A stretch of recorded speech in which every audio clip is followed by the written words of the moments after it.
Good evening, everyone, and welcome back to the Reaver Express. My name is Matt, otherwise known as GrapeApe, and thank you for joining us this evening. Finally feeling back to my regular self, got rid of that COVID, and as you can see, we are down some Reavers this evening, but we do have three brave souls with us tonight. Josh is prepping for GaryCon in Wisconsin, be coming up soon, so he's checking out the sites there. Sarah is unable to join us, and hopefully Cirrus will be here later on. But the three adventurers that we do have tonight that are going to be on their own, Lou, why don't you go ahead and introduce yourself? How are you doing this evening? Doing wonderful this evening. So I'm Lou Alu. I'm going to be playing the part of Asichi the Thief. We're going to see what sort of mayhem we can get in tonight. We've just gone through what I think might be the climax of the adventure, and now we're all going to try to puzzle together the resolution. I think. Oh, Lou. What Uh, little I know, huh? Chris, how are you doing this evening? Very well. Good to be here again. You have me at a bit of a disadvantage though, Matt, because I don't know whether I'm playing Quarrel the Elf tonight or whether Quarrel the Elf is a cooling corpse on a stone dungeon floor. So This is true. This is eager to true. find out. Quarrel. Tell us what happened. What happened last session? Quarrel went down? Yeah. Well, we were in a fight. It felt kind of last ditch, and I ran at the enemy, and I happened to have a vial of blue potion that I had picked up somewhere, chugged that, and failed to save and collapsed to the floor. But now I will say that for an adventure that focuses on blue liquid, to have kind of a random blue potion that's just like instant death, that would be a very OSR thing to do. I could very much see that happening. It's gonna Be be. prepared either way. We'll have to see what happens. And Mark, how are you this evening? I'm doing well. I am playing Barclay tonight, our cleric, who hopefully did not run past the dead person on the floor, who drank the blue liquid. So I thought he was still breathing or conscious when Barclay ran by him. So yeah, hopefully, still wait to see what happens with that. Just kind of went down. We do have to give some things that get some. I have to show off this shirt I got from Marzio, Death Slaves of Eternity. And Elena, if you could post that link in the chat, that is the Death Slaves of Eternity that Marzio Muscadera created back in 2016, I believe.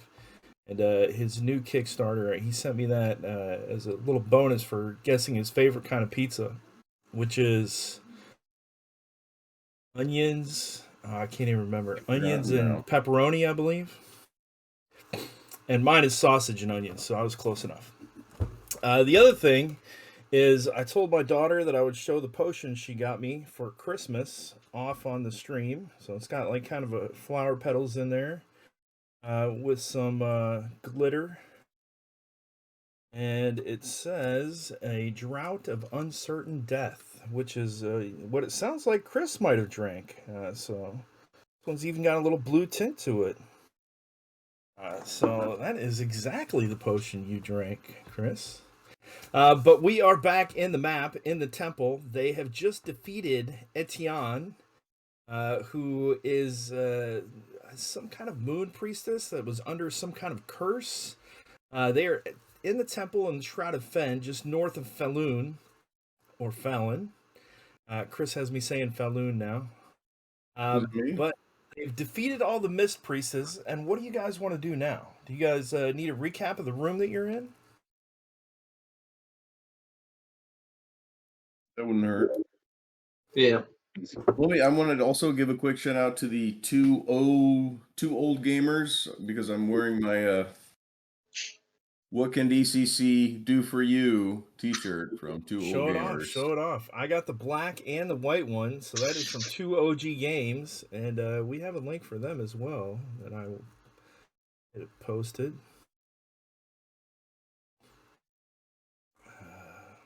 It is 2og.threadless.com, but sending that to you now, Elena. All right, a recap for the room that you guys are currently in. This is in the depth of the temple here. And when you came in, 2/3 of the rectangular chamber it was occupied by ornately carved stone tables. Atop of each of those were these female bodies composed of flesh and mist. Black trails radiated from the ebon dark hole in the ceiling, where the rolling blackness, the fog, and the tar was kind of leaking in. It dripped down the walls and then flowed up the altars onto the faces of the women priestesses that were on the table. And this caused them to shoot gouts of fog like a geyser out of their eyes and mouths into the air, which, looked extremely close to the ochre fog, the orangish yellow fog outside. Over on the main altar was a body of a priestess who had been cut open with some kind of sacrificial or ceremonial blade. And I will bring that up one more time. Well, here is the picture of the ooze. But you guys cleansed all those faces off, and as you did so, the priestess has disappeared. And once you cleanse the last one off, the ghost NTN thanked you and also disappeared. It's worth mentioning that at this time, as soon as she dissipates, the face in the back wall also stops crying. The tears stop dripping down from the eyes.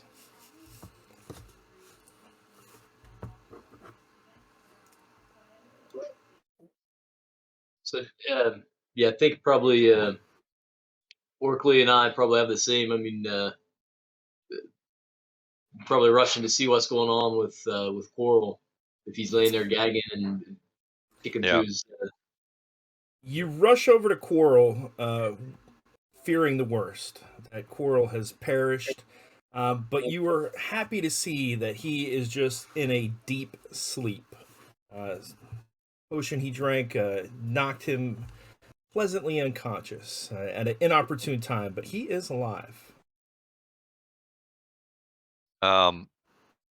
Barclay would, take some. I don't know if we have any water left. We had so many things of water, or maybe Well, the see if I can rouse him.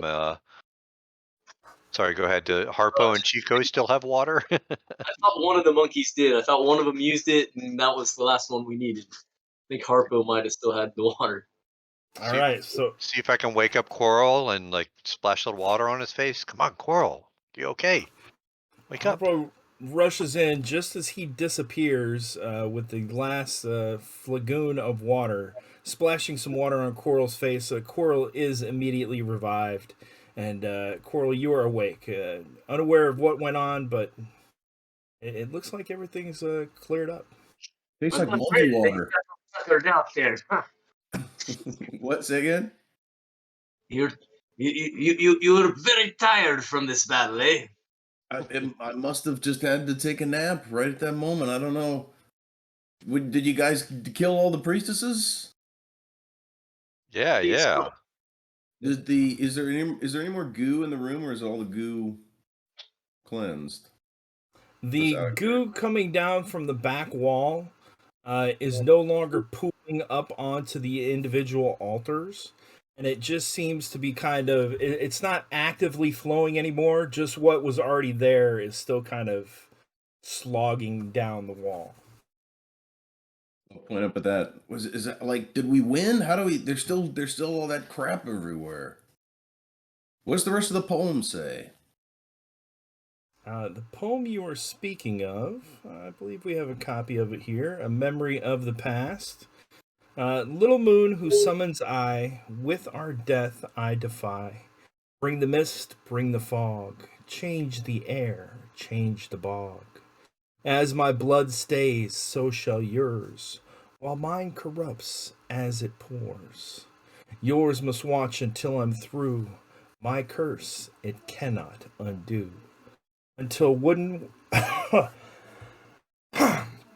until wooden worms of rod strike the tear of a god. Stuck in this cursed domain, all who enter shall remain. There was this, and there was another piece of information which I don't remember where we got it about a waterfall that we were supposed to jump off of. Anybody remember what that was?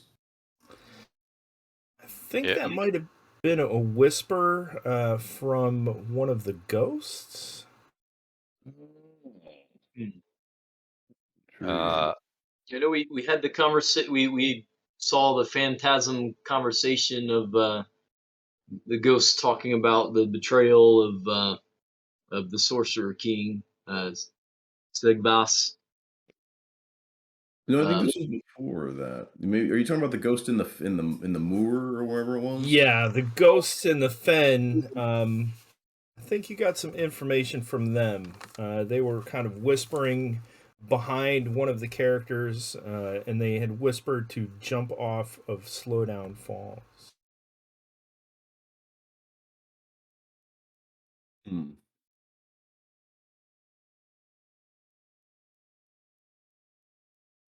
So yeah, I mean, Well, there does seem to be this unfinished portion down here. I mean, I still don't quite know the wooden worms of Rod there. right. We never figured out what that was all about. Yeah, so Yeah. it was a Segavite soldier, the ghost of a Segavite soldier who appeared in the fen and whispered, I think it might have been behind Sirius's shoulder, and the ghost said, "Jump from the top of Slowdown Falls to break the curse."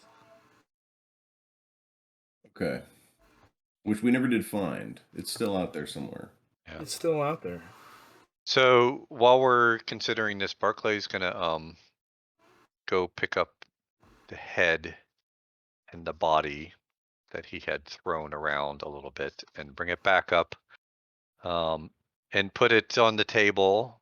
Try and respectfully lay out the body on the table that I guess is the table that the sacrifice happened, and try and at least make a reasonable resting place for what was her name? I forget her name. Etienne?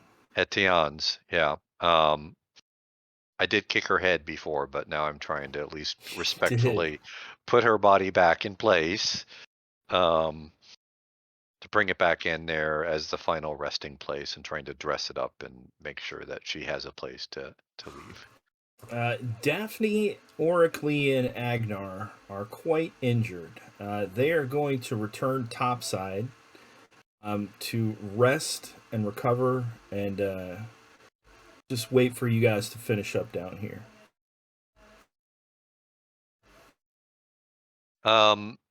Coral, you look like and Vasici are both injured a bit. Yeah, I'm about half. A few Should I points, yeah. do some healing to well, let me see. I have to check and see where I'm at on disapproval. I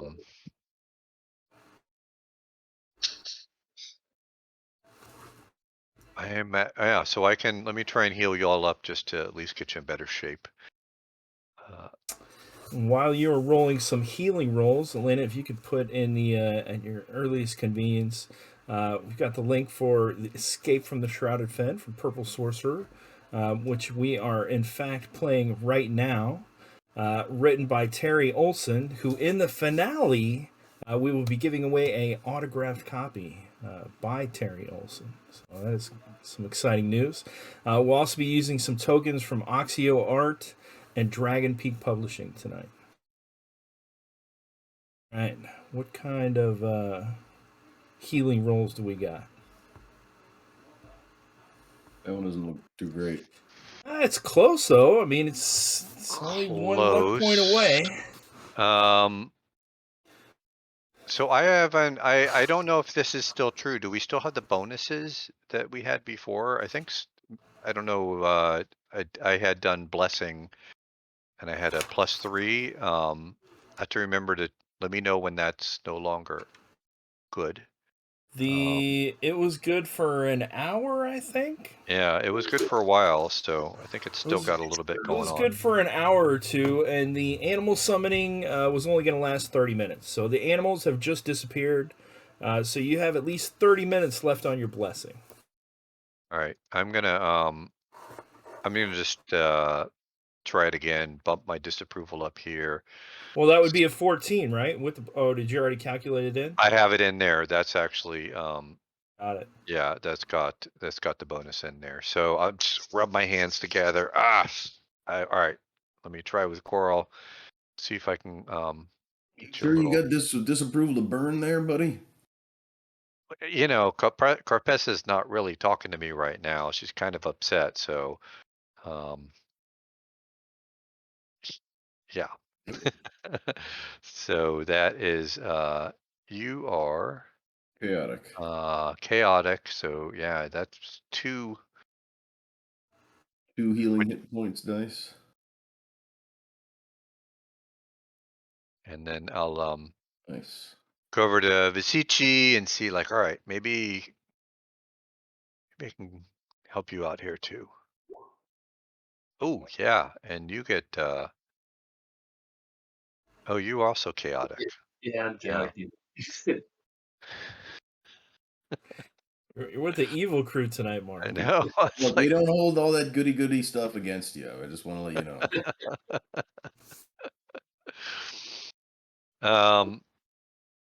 I'm also gonna take take that blade with me too when we leave. I just don't think it should be here anymore. Sacrificing is not what they should be doing. So I'm gonna take that curved blade with me. It is a curved sacrificial knife. It will do 1d5 damage. Crescent-shaped dagger, but cannot be thrown. So Okay. it can just be used as kind of a hand dagger.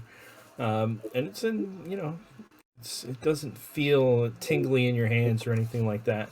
But you guys are healed up. Adjust your tokens accordingly. And what do you guys want to do now?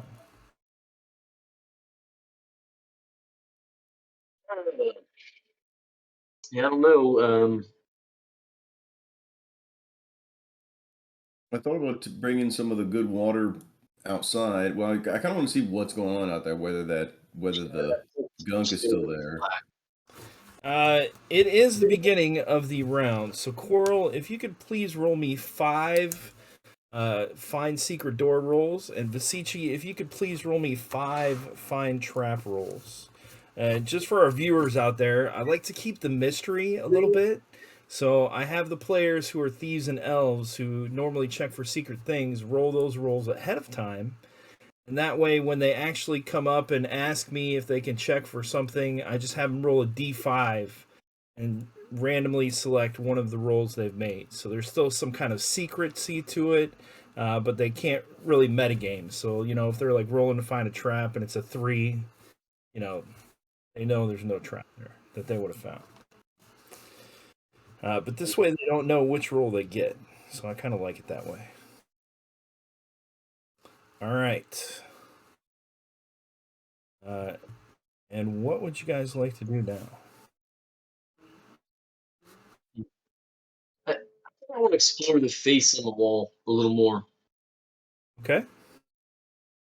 Just kind of do my best to examine it, see if there's some secret passage there, or something that we're not seeing, some catch that activates something. And Coral, what are you doing? Just to try and refresh my memory, all these black spaces on the map, like we've been in these places, right? We just came in through the other door. You have, and yeah, the reason the left is kind of closed off there is because I shouted it when you guys went out and came back in. Okay. You just haven't went through it yet, and you blocked it up, and there was a rat swarm.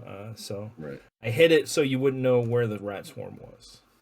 Any furnishings in here that look kind of pocketable or putable in a sack that might fetch a few coins? Not really. The mist bodies have disappeared. There's just these stone slabs and this giant face, and that's really about it in this entire room. Barclay, what are you doing?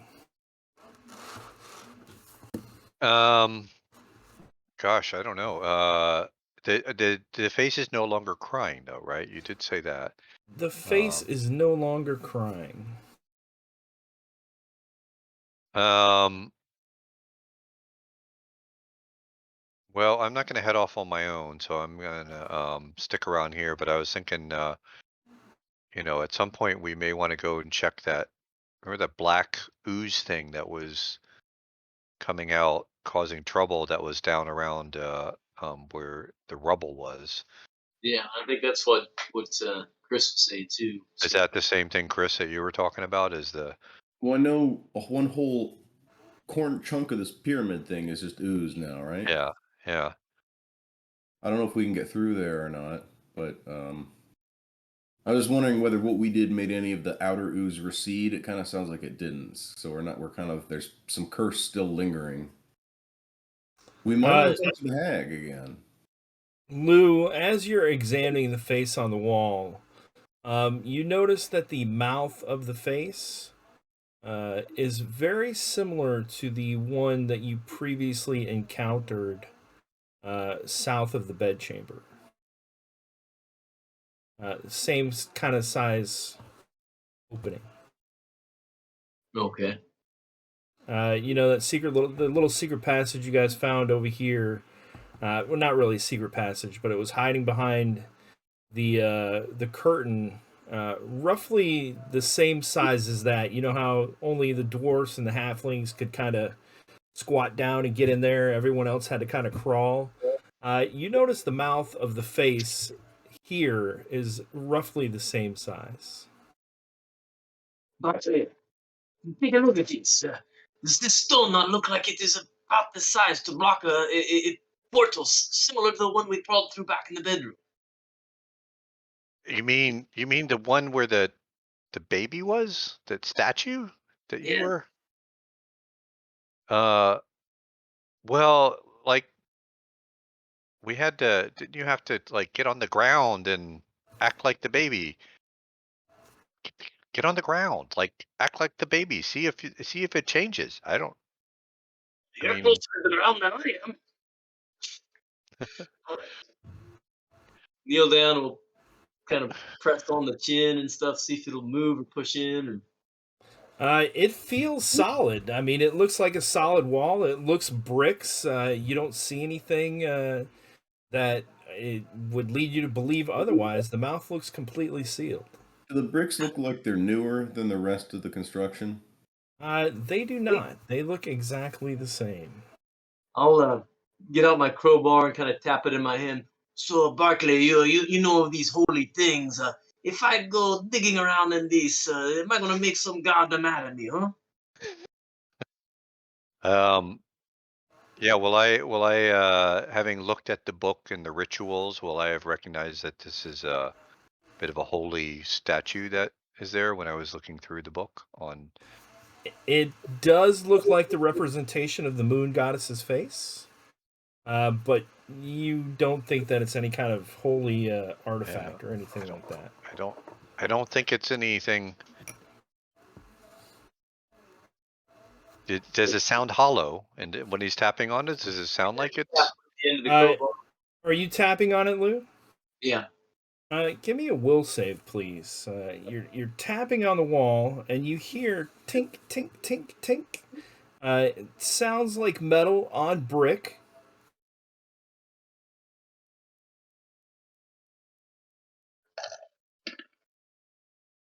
Dude. Let's see. 6. I'm gonna burn through a little bit of luck here. Okay. How much luck do you want to spend? I'm gonna spend 2 points, which is 4, right? 2 is 2D. What level are you? Are you? Let's see, I think I'm still second level.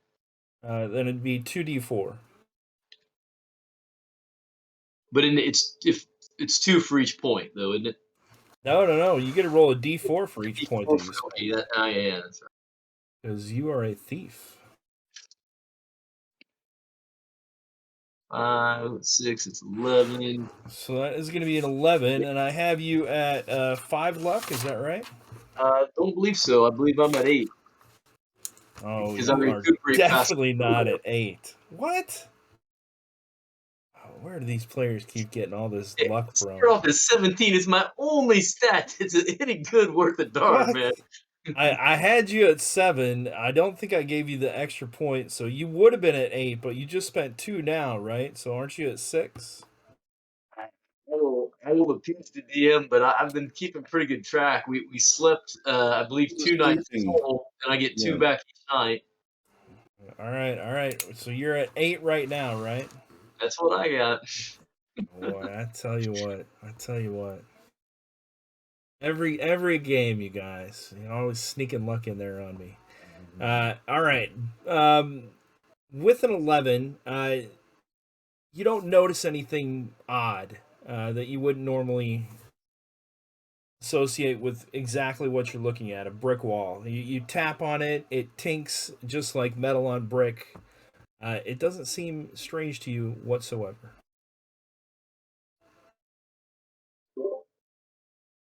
Yeah. Just the just the excitement of the evening made me think.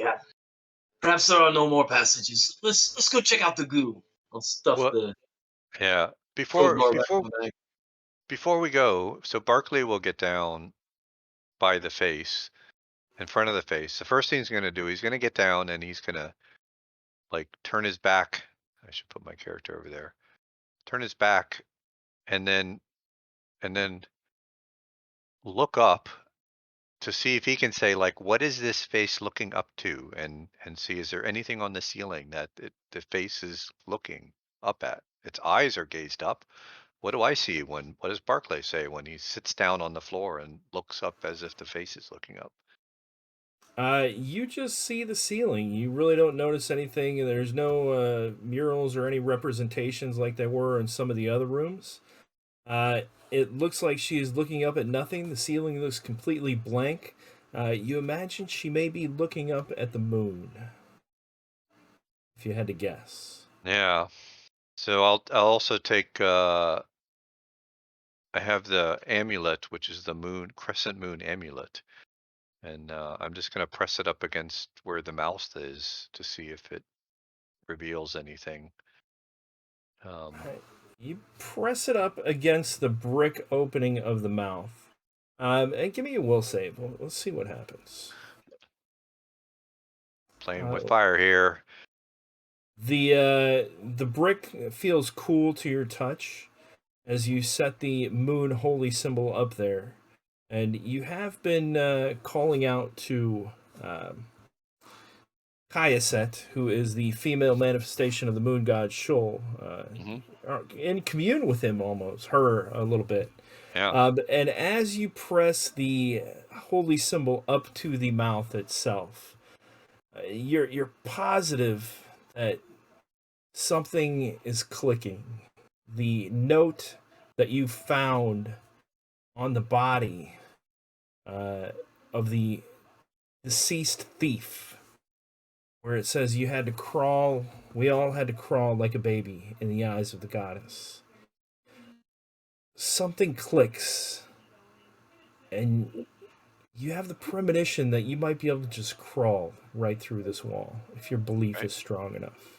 Then I'm gonna put my faith because in Shull, who gave me guidance before, and I'm gonna hold this and I'm gonna close my eyes and I'm just gonna crawl right through to where that walkway is. And if I bang my head, then I'm gonna have a big bulge on it. So Uh, Believing in yourself, you're either going to get a huge bloody bump on your head, or you're going to go through this wall. But you steel yourself, and in fact, you do crawl right through the wall, just as you believed you would.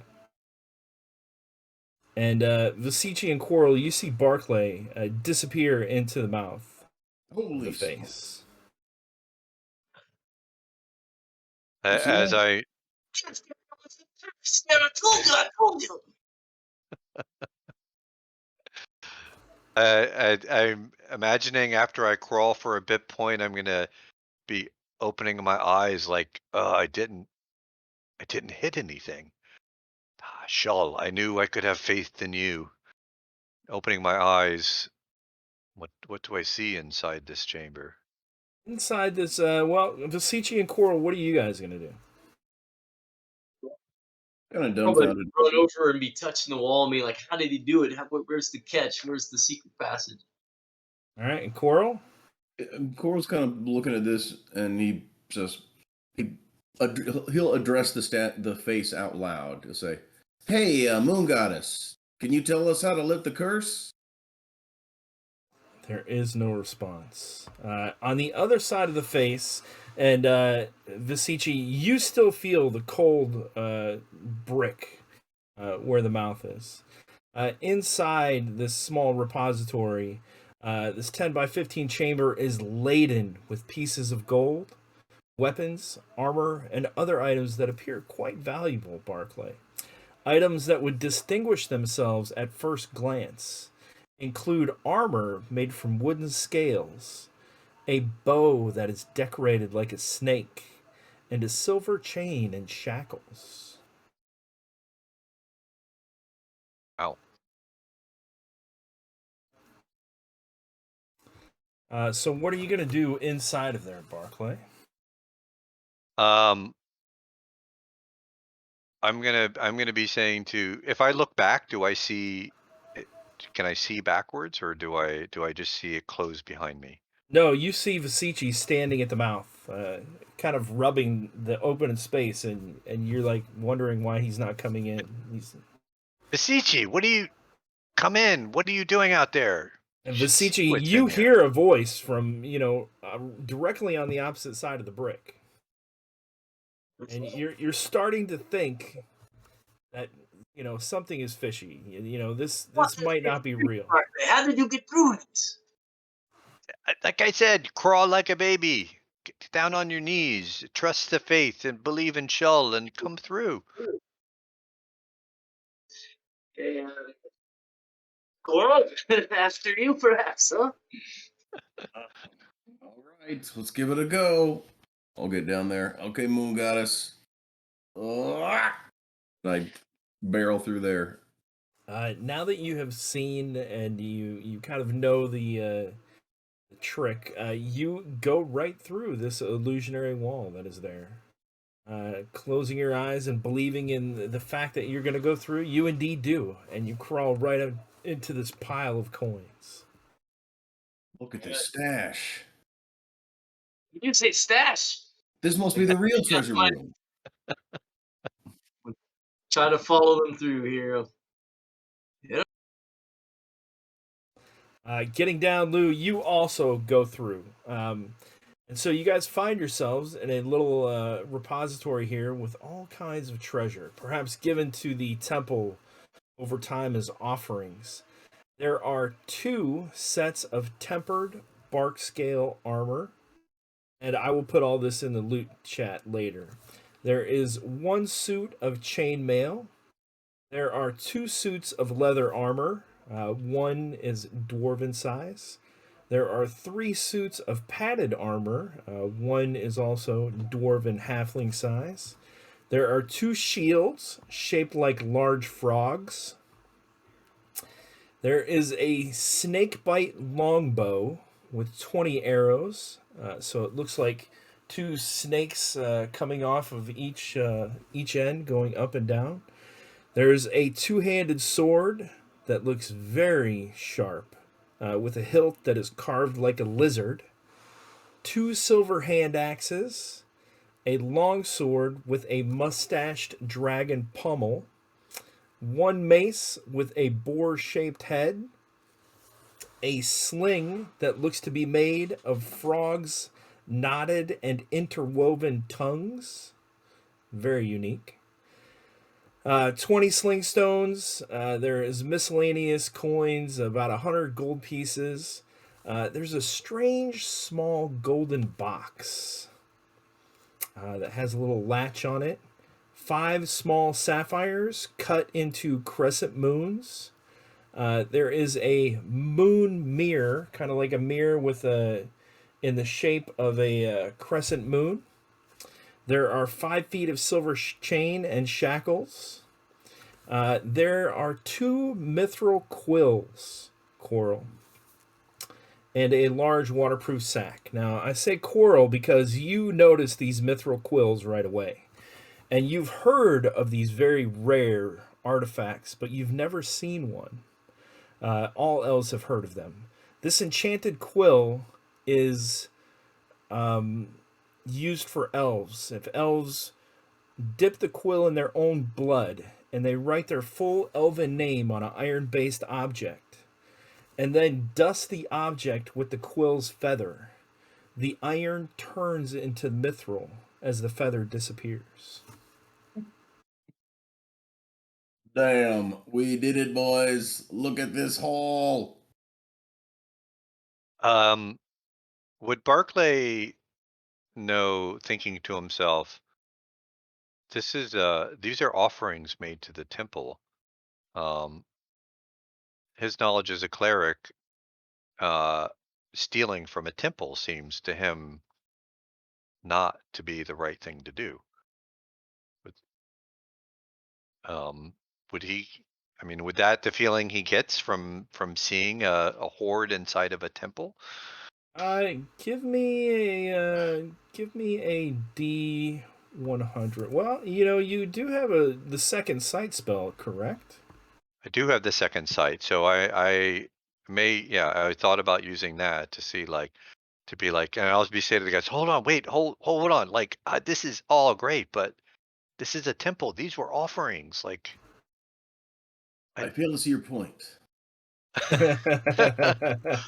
Oh yeah, you're chaotic. I forgot. Like they were We're given good, to dude. You remember the electric baby? That was the fake treasure room. This is where they hid all the real stuff. We're fine, Barkley. so Barclay's going to try a little second sight here just to make sure. He's a little concerned about stealing from the temple that we just helped. So yeah. So the question I'll be clutching. And so I'm almost actually. I don't know if this is. I have to think about this. So this is.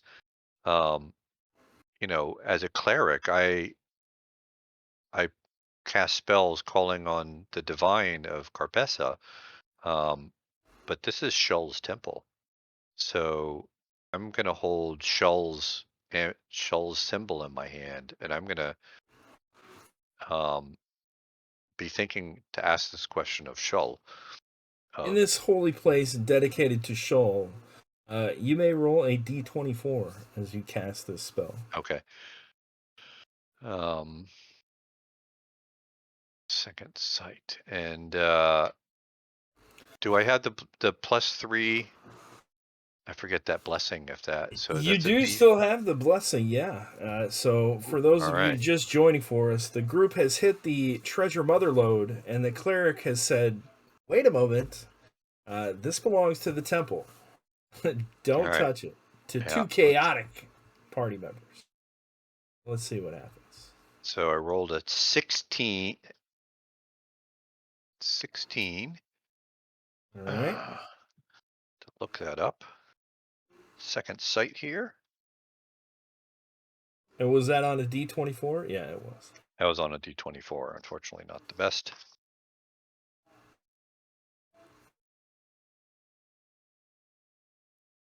Page 267 for those of you all reading along at home. 16 is a 75% chance that I receive accurate information. 75% chance. All right, I'm going to make a GM roll here.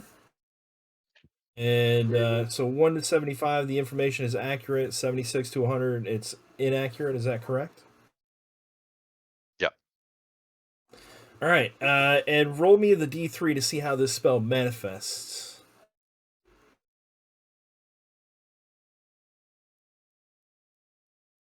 So, Vasici, as you're about to bend down and pick up all this loot in here, and you guys have not seen a treasure hoard like this in ever since you've been adventuring. You really have hit the mother lode, as Coral said. Vasici's or Barclay's eyes begin to glow with a kind of a yellowish moon-like radiance, and ask your question exactly how you would like to phrase it, Barclay. I would say shall may we take some of this with us to aid us, and may we take some of these treasures and offerings with us when we leave. You receive a vision of the people who resided in the swamp long, long ago. Let's see here.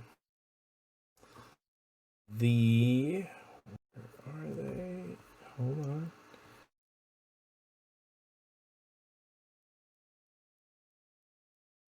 The Hawachan people.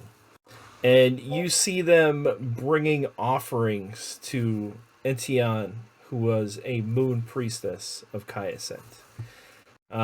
You see at that time that they were given in love for Kayasent, in praise to her name. All these items that were crafted and collected, basically people's fortunes. For protection, but you've seen this temple in destruction, in almost ruins, long forgotten. And even though you've felt the presence of Shoal here, this is no longer a temple of holiness. It's been cursed by some foreign substance, perhaps demonic, and so it's no longer the holy place it once was. So the relics and treasures held within do not hold any kind of reverence for Shoal or Shoal's followers. And you get the impression that if you took these things, that you might be able to use some of them to, in fact, cleanse this area of the curse that plagues Hyacinth. Right. So I'll say to them, all right, I think we're good. Yeah, I was a little concerned, but yeah, to where we can take this stuff, it can aid us. No longer a temple, so That's the spirit. I'm already half thinking trying to get into one of those. Yeah, we're all I know they're probably If they probably ignored me long before. there's any Hawachans here, they're going to be watching me walk away with all of their stuff. I will put on one of the non-dwarf set of leather armor. All right, done. It fits good, all good on that. It does. It fits very nice. So that is going to be a plus 2 to your AC and -2 agility check. Is there anything else that you guys immediately want to inspect? I've posted everything in the loot channel on Discord. Would I fit in the bark skin, do you think? Yes. There is one set of bark skin armor that looks perfectly your size. I would like to try it if no one else objects, because I can't wear like plate or chain because of my iron deficiency. This is true. The bark skin looks to be made from swamp trees bark that have been tempered with a process lost to history. But perhaps a clever smith might be able to reverse engineer it.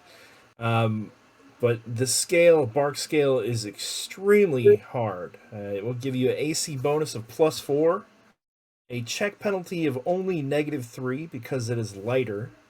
It does not incur a -5 speed penalty, so there is no speed penalty. The fumble dice is only a D8, but it does have one downfall. If you take any kind of fire damage, that damage is increased by 1 die. I see. All right.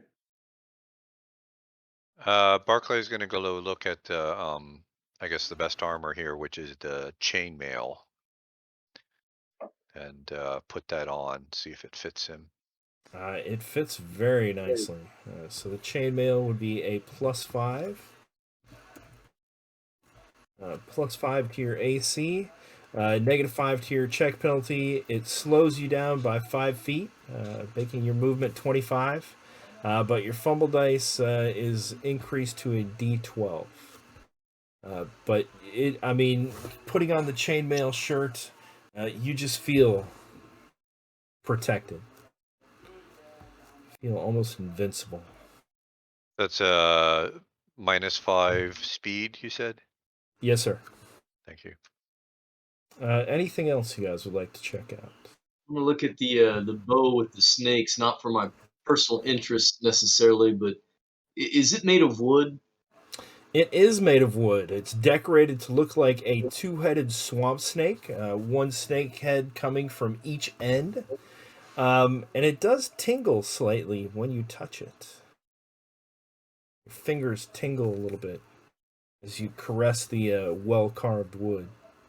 My friends, what do you think? These snakes, sometimes in colloquialisms, they call these worms. You think this could be the wood of worms or worms of wood that we are looking for? That very much could be.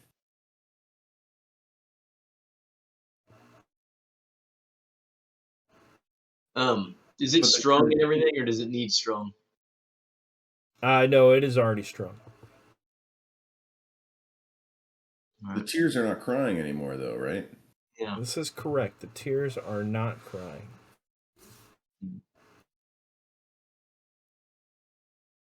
Anything else you guys would like to inspect? You did say there was some sort of box that you just called it a gold box or a silver box? There is a small golden box, probably about 6 inches deep by 3 inches high by 8 inches wide. Just a very small little box. Yeah, I'm just gonna take a look, open up the box, see if I can see what's in it, just to see what else is here. Flipping the lid, the box opens right up, and there is a copper disc inside, slightly larger than a copper piece, and it has an eye engraved on the side that you're looking at.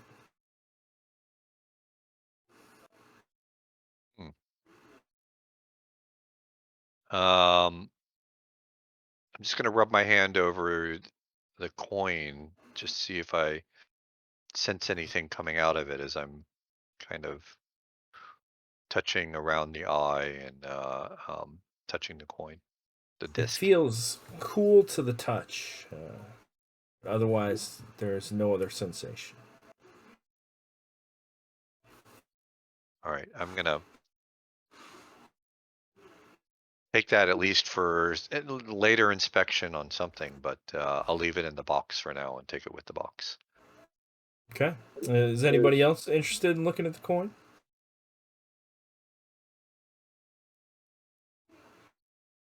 All right.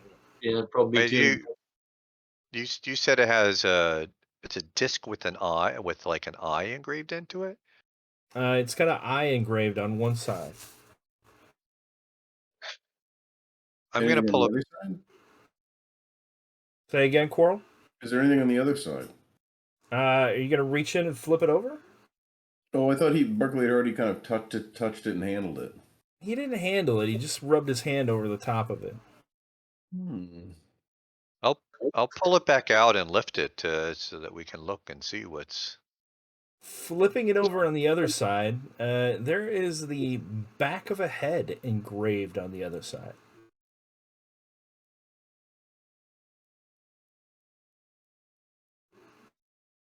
I'm gonna take the coin and hold it up to my eye. Suddenly, as you hold it up to your eye, you're looking forward with your right eye and backward with your left eye. So Ah! you're seeing behind you and in front of you at exactly the same time. And I need you to make me a will save, please. Oh.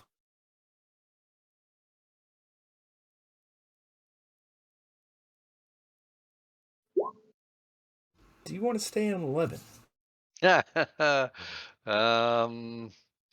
Where's my luck at? My luck. It asks us as if we always have a choice. Let's see. I think you are at luck. I'm at 5. I'm at 5. I don't have a lot of luck. Yep, I'm gonna stay at 11. I'm gonna embrace the wonder of the world and see what All right. happens. You guys see Barclay hold the coin up to one eye and suddenly stiffen. The coin drops to the ground, and Barclay's body crumbles to the ground. We'll roll him over. Barclay, are you okay? What's going on? He is very stiff and rigid. His eyes are open and staring straight forward, but he is still breathing. Barclay, can you roll me a D100, please? Boy. I'll put a hand over his eyes. Does that make any difference? It does not make any difference. So after about 20 seconds, your body's kind of loosens up, Barclay. You see Quarrel's hand over your eyes, kind of blocking the sunlight out. And you realize that you were temporarily stunned as your brain was trying to, make sense of two images instantly at the same time. What you were looking at in front of you and what you were looking at behind you. And, without kind of training and proper preparation, it was just too much for your brain to handle. So, the disc, yeah, it's like forward, backwards. Sounds like a Maybe- neat trick. Yeah, it is, but phew. You imagine if you close one eye and only look through the coin through one eye, it might be, a little bit easier on your brain. All right, I'll pick up the disc and stick it back in the box. This must have belonged to a very stiff-necked wizard.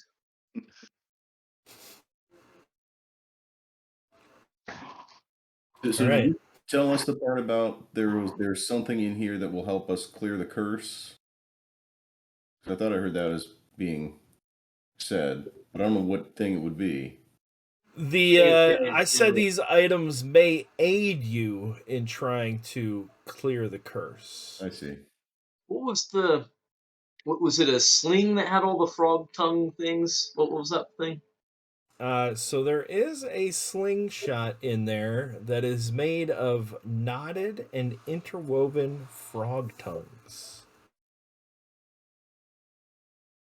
Gotta give it a try. I'll put a coin in it and shoot at the corner of a wall.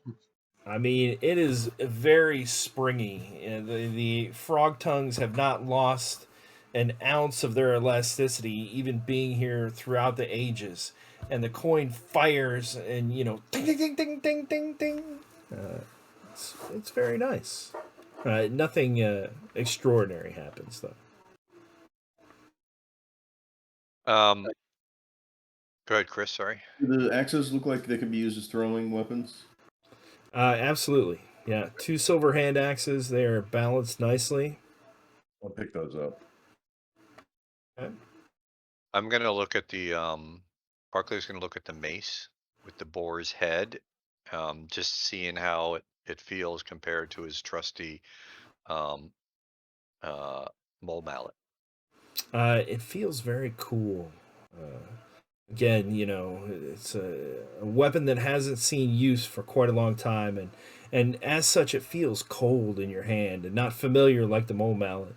But as you're looking at it and hefting it, it feels good weight, and the boar-shaped head sticking out from the bottom of the pommel looks pretty cool.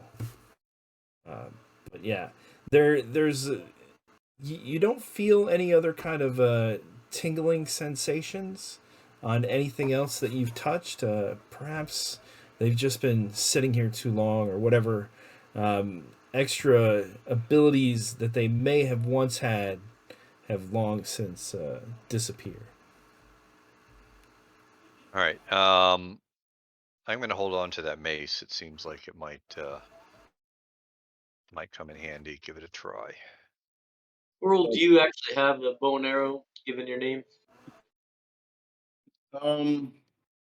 No, but I was going to grab these hand axes as a ranged weapon. If you want to use the crazy snake bow, that's cool with me. I could. I mean, I'm not much of a fighter. Is my problem. I mean, my stats kind of, don't make it par for my course. Well, if you're at least that way, if you're in the back, you can maybe do some DPS. Okay. Moon mirror. Looking into it, does everything just look normal? So I said it was crescent shaped, but it's normal kind of ovular shape. It is not crescent shaped. But on the back of one side, it does have a full moon engraved on the back of it. Otherwise, it looks normal. When you do touch this item, you get a slight tingling sensation. Well, I say we bag up everything we can and head for the hills. You have made quite the haul. We still can't get out of here, though, right? Like this fen is still under a curse. Yeah. But we now have the worms of wood.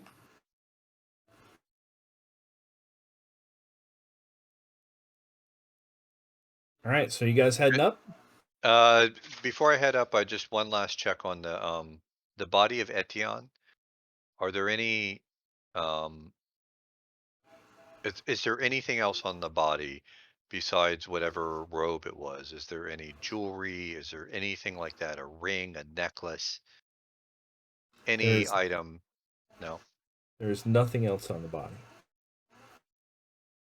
Okay. All right, so you guys heading back up to the top? Yeah. See about that collapsed corner there. All right. As you exit the temple, let me go ahead and moves over to the temple entrance. And let me do some token management here.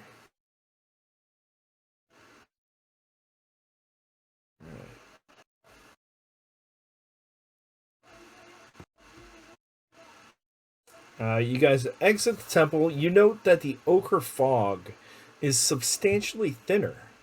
The air seems to have cleared somewhat, and although it hasn't completely disappeared, the entire fen feels noticeably weakened. The platform's hovering portal of yellow stones and reddish wood, however, remains unchanged. Previously hidden by thicker fog to the west, and now barely visible through the mist, you see a distant giant tree towering over the fen's canopy. From the swamp's floor, the fog beast rises from the mist, about 100 yards away, to catch your eyes. Bowing its mossy head, it slowly dissipates into a white vapor. And as soon as it... do we got Sirius back? Alright, we're going to take a 2-second break real quick while Sirius joins, and then we will be right back, everyone. Alright, welcome back, everyone. Or should I say we are back, and we are joined with Sirius. Sirius, so glad you are back. How's it going? And let us just introduce yourself real quick. My name is Sirius. I'm here for comic relief. I apologize for being a little bit late, but I had a very unusual day. So I'm here to have a very normal, standard, calm, easy night where we're going to play DCC The Sleeping Game. Is that correct? Bedtime stories? It's been pretty mild so far. So what you missed...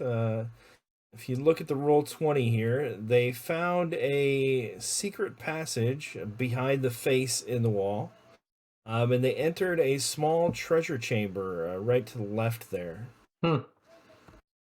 And they found quite the haul, which has been posted in the loot channel, and have just returned to the top entrance of the temple right here. And so this is the description as they come out. Some of the mist has kind of died down. It's noticeably weaker now. And to the north, to the east, you saw a huge giant tree that's just barely visible. To the north, you saw the fog beast rise up out of the mist and kind of bow its head slightly before it dissipated. And as that white vapor is vanishing, a hooded figure hobbles through the white cloud, chuckling and cackling, with an ancient hag's voice. "That was well done," she croaks. "But the curse is not broken. Follow me, if you will. Hurry now." You guys recognize Nawiha, who you have seen before, and she slowly turns around and begins heading to the north.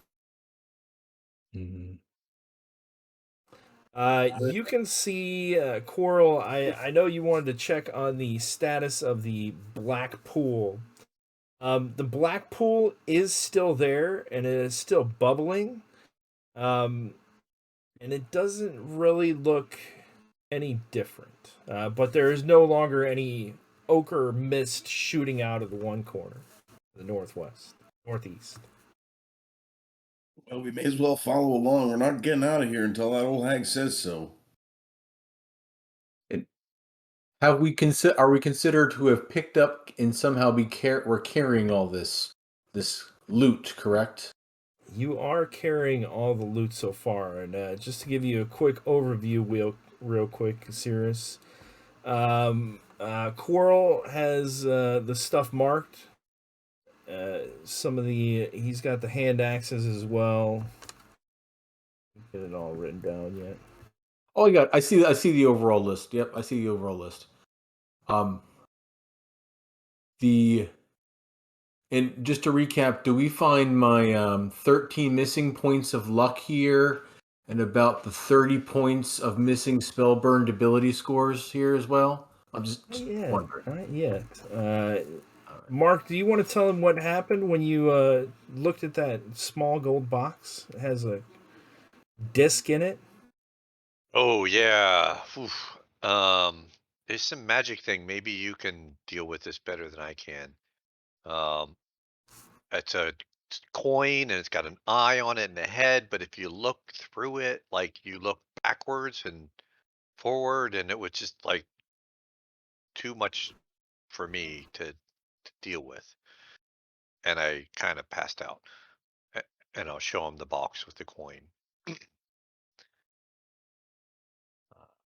All right, I'll take a look at the coin, and Daphne doesn't expect this to really be her expertise. She knows really nothing about currency, and let's be honest, she doesn't know a lot about magic. There is a eye engraved on one side. It's slightly larger than a copper piece. It is a thin copper disc with an eye engraved on one side and the back of a head on the other. And Barclay set it up against his eyeball. Yeah, and I'll tell Was you, able like to see you behind. put it up there, and you can like see behind you. It's I called it a coin. It's a disc. Daphne will give it a shot and see if she can see what he's talking about. So are you going to hold it up to your eye? Which eye? Well, close the other. Close. Only look with one. Like close the other eye. Like try. Like otherwise you see both. And Let's do my right one. And are you closing your left eye or keeping it open? I'll close it. Holding it up to your right eye, you look at the back of the coin, and you see, instead of the back of the coin, which should be directly in front of your face, you can see the entire group behind you. So if you should be seeing Nawiha in front of you in the stairs to the north, but instead you see all three of them directly behind you. you see me? Can you see me? So you see perfectly behind you as if the eyes were in the back of your head. What happens if I look through the other eye? Are you going to open the other eye? Yeah, I'm gonna close my right eye now and look through the left eye. You see the stairs in front of you and Nawiha slowly shambling away, and the coin to your right, just out of your peripheral vision. Interesting. Who's carrying the coin? Who wants this? It's What are we just doing kind with of. this? It was in the party loot sack. All right, I'll put it back in the party loot sack. And Daphne will say, we can experiment with this more when we're in a less dangerous, scary place, perhaps better fed and rested. Okay, so I have moved you guys to the swamp main map here. And as you can see to the east, I have cleared off a large tree that is far off in the distance. But this is the tree that you can see now, and it looks absolutely huge. You think you're, probably close to a day travel away from it. A good, probably about a good many miles, probably around 20 miles maybe. But you can still see this tree is just absolutely huge. And Nawiha is kind of headed toward her shack.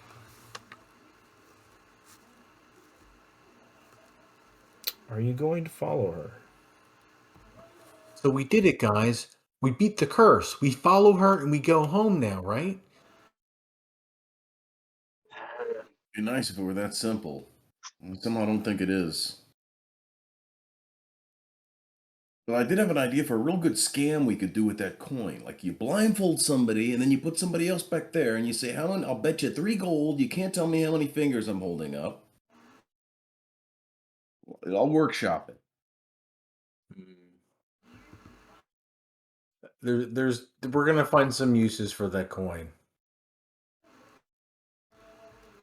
All right. Are you guys following Nawiha, or what else are you guys doing? Yeah, I mean, I think we need a little more guidance. So I think that's the route I want to take.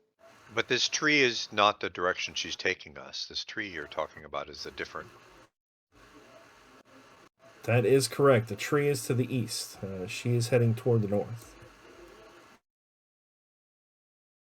And you say you look like she's going back to her home. I guess we follow. Maybe we follow her for now and see what she's going to show us. But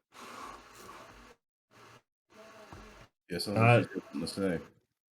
So, if I remember correctly, you guys went to bed early and woke up around 10 at night before you went to go kind of fight the Miss Priestess. Is that correct? Is that what you guys recall? sounds about right, I think. Mm-hmm. Yes. So after that whole incident, the blessing is worn off.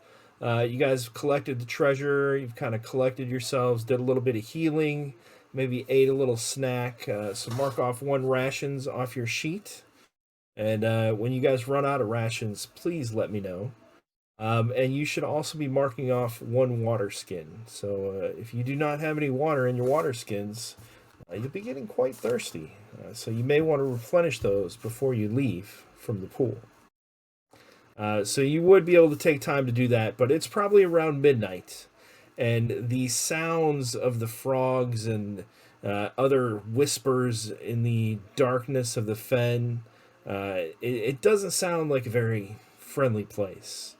It sounds very, very active at night. But staying with Nawiha, everything seems to kind of avoid her. Just as the mist, the fog beast, created kind of a funnel for you guys to walk through, a tunnel of wind. Traveling with Nawiha, the darkness seems to kind of push back away from her, almost as if her presence kind of pushes it away. And is that on the map? Is that the tree that you revealed off on the far right-hand side? Correct. Yeah, way over here. Yes. Yep, that is the big, huge tree. And she is, in fact, leading you back to her abode. And let me throw your tokens on there. And she hasn't said a word the entire trip. She is just walking across the bridge currently. And as she comes up, she says, "Please enter the house through the east door." I Everyone knows the moon rises in the east and sets in the west, and so we shall enter the house from the eastern door.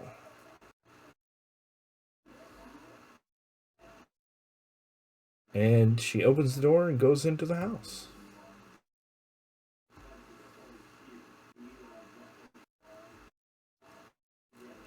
What are you guys going to do? Barkley will follow her in. Yeah, I go through the east door there.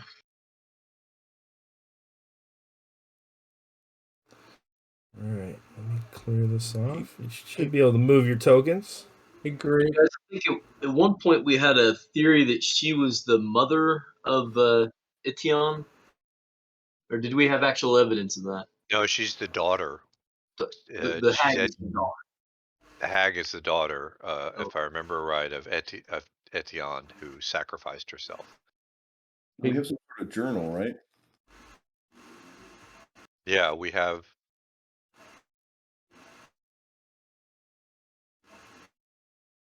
Hey, Grape. Go ahead, Cirrus. I'm going to take the coin out of the bag, and I want to look at it with one eye, each eye. See if I see anything different when looking at this hut. So you're going to look through your regular eye and then through the coin? Yep. Each eye, and then when I look at the backward eye, my left eye, I'll be turning around. I want to see if it looks any different when looking through the coin. It looks exactly the same. Okay. I'm going to put it in my pocket, and I just want to get a good look at her through the coin as well when I get inside.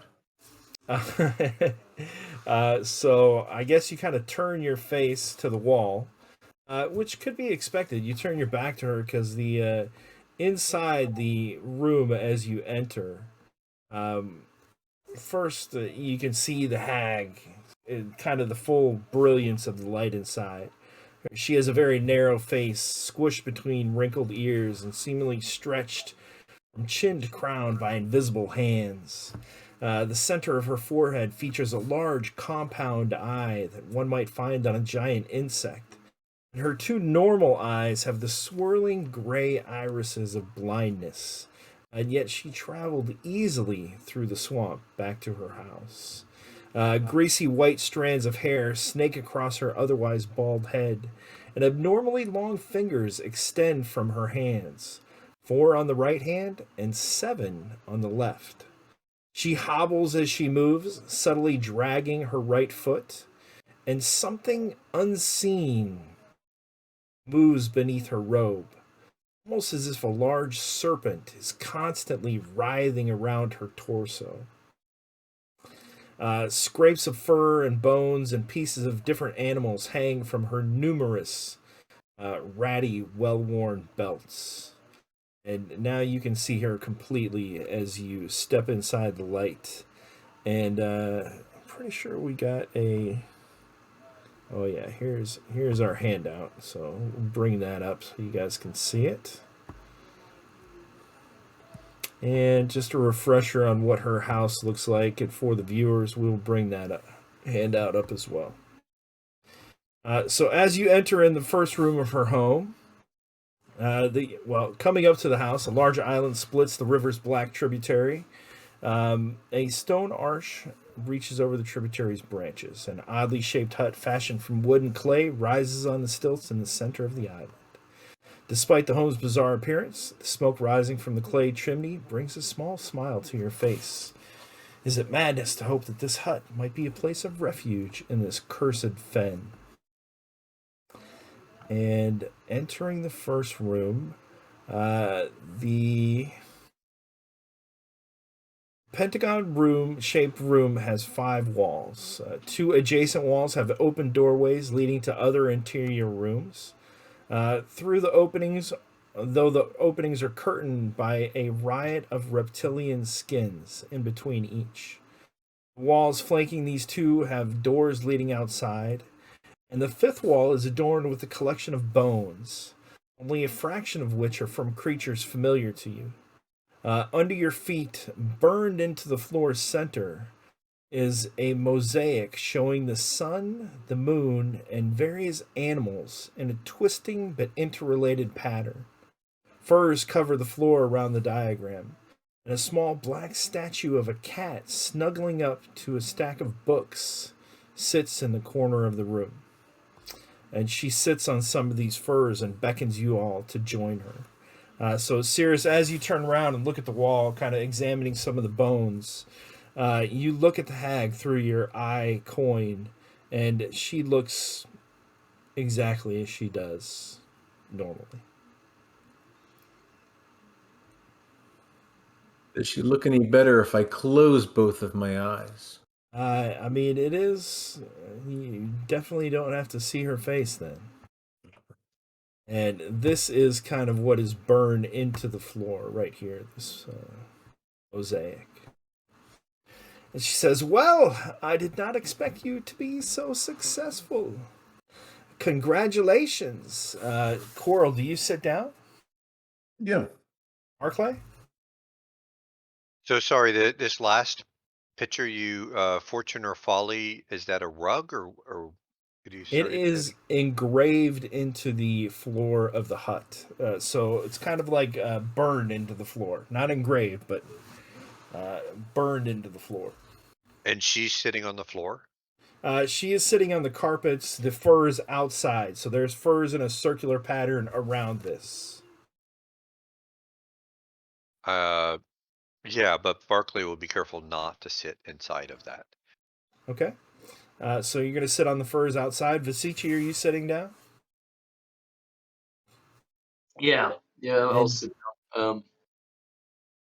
Just be kind Daphne, of by this. after you've looked through your coin, are you also going to sit down?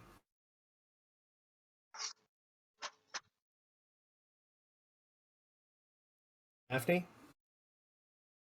Yeah, I think Daphne's going to sit down too.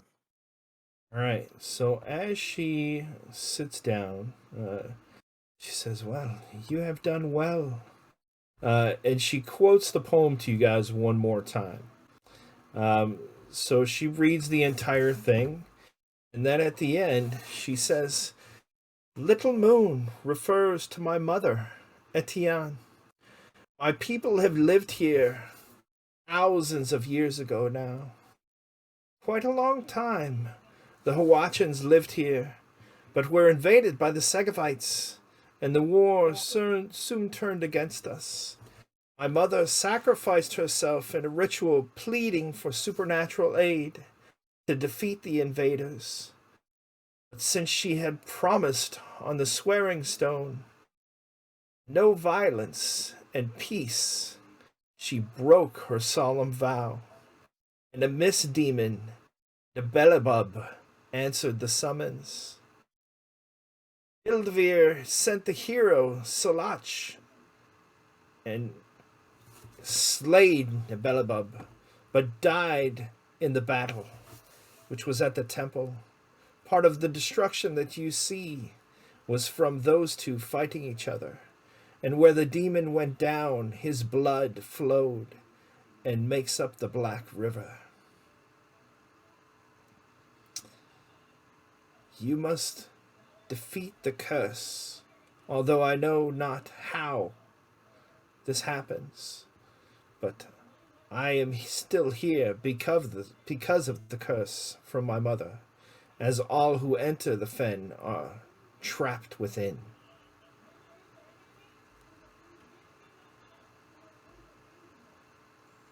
Do you guys have any questions or any comments? You know not how. You don't know. We defeated the priestesses. That didn't do it. What do we?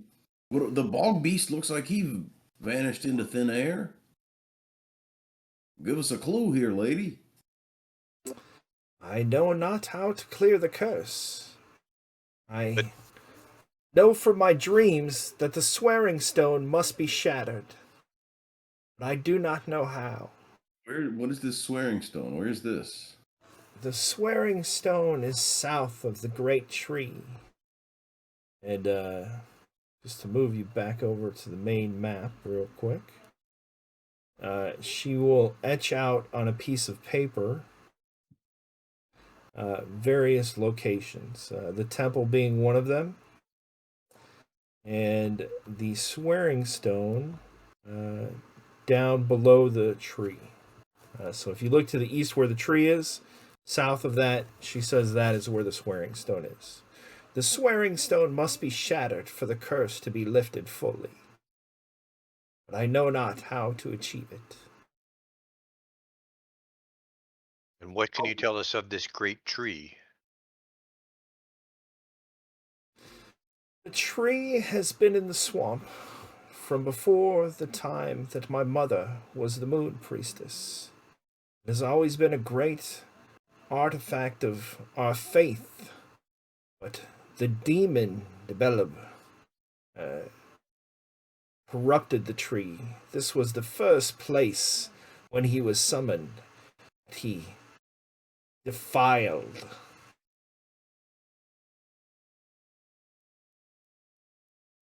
Any remnant left of him, it would be there.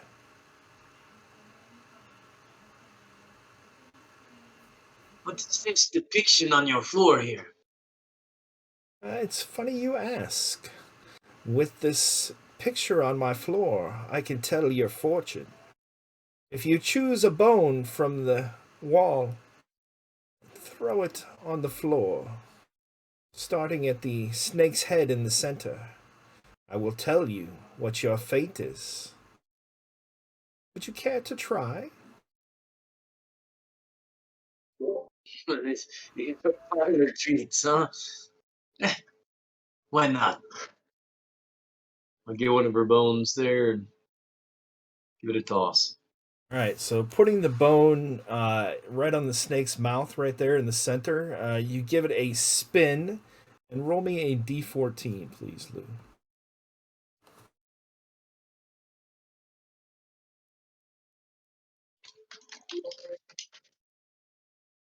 Well, Peter's going crazy on roll 20. That's all right. For some reason it's not okay. Oh, pop it out. I see. / roll space 1d14.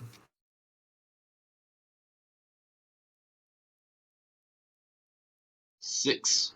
The bone spins around almost on its own recognizance, spinning, and then falls to one side, pointing directly at the rat. And she looks at you and picks up the bone, fingering it before tasting the end of it. The clever rat knows to get hanging clothes. That knows to get clothes. The clever rat knows to get hanging clothes. Gotta look at everybody else to see if they're like picking up what she's laying down here.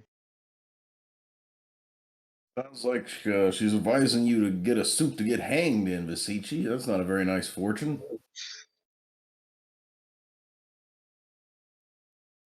I find it interesting that we have seen many of these animals recently.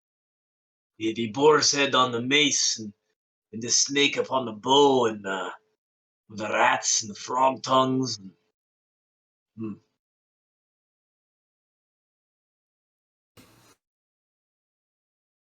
All right. Do you guys have any other questions?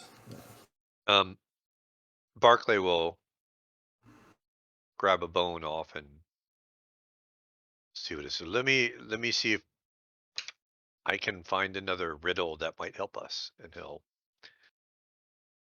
I guess, spin the bone in the middle of the floor. Bone spins around and roll us a d14, please.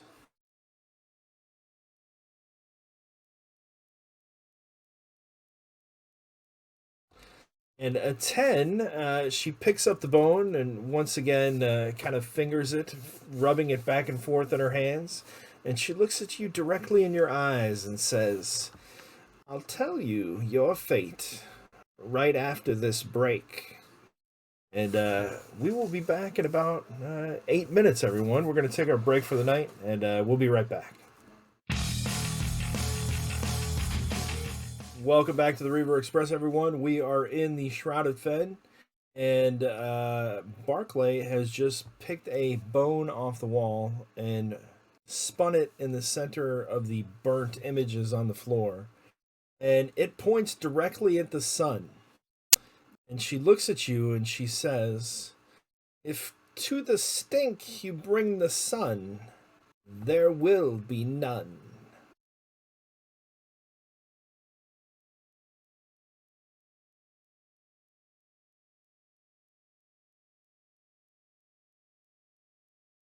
To About this, that. to the stink you bring the sun, there will be none. That is what she says.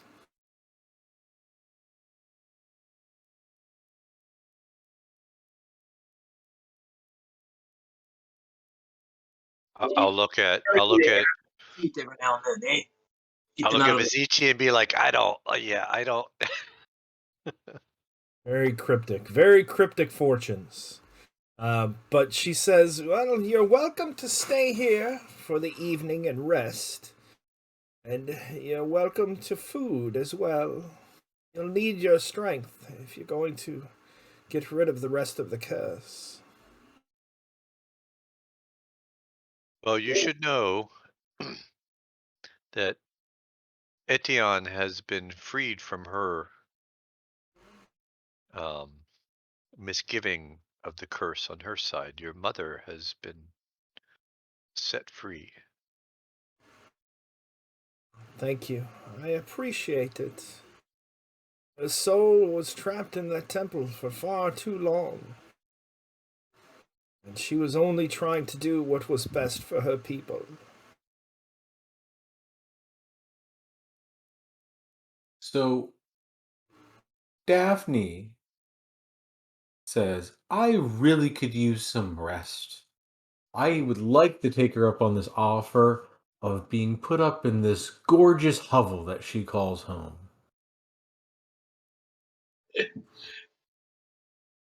All right. Sounds good. Yeah, I'm running a Also, little. I believe our cleric still has some disfavor we want to get rid of, right? Well, we had that one rest, so Okay, that's right. That but I reset. do have a little bit of disapproval, but not quite as bad as Daphne's definitely could use a lot of rest. I think, like a long vacation, Daphne. Like, There's a lot of holes in the bucket, and the water just keeps pouring through. So I don't. One day's not going to matter that much.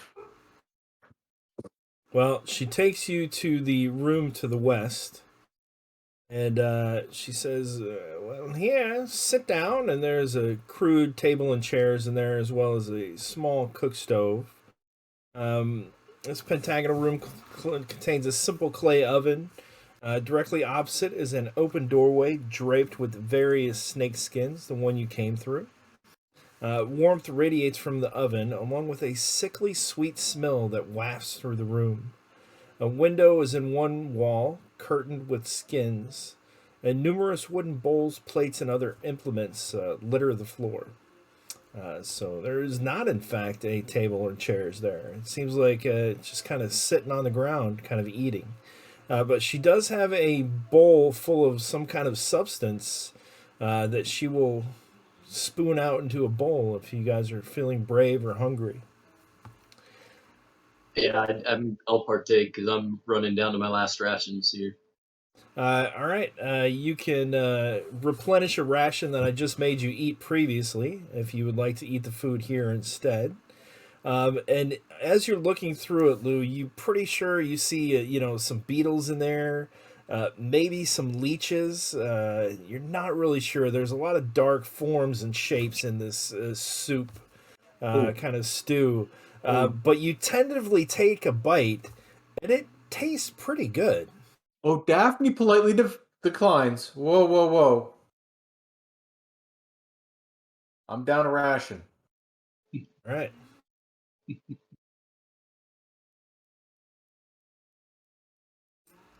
Anyone else want to eat? Yeah, Coral's chowing down for sure. yeah, Yeah, Barclays. I want to ask ready her to while go. we're eating. Somebody told us about a waterfall. They called it the Slowdown Falls. Do you know where that is? Yes, the Slowdown Falls. It's to the northwest, and bringing you back over to the main map.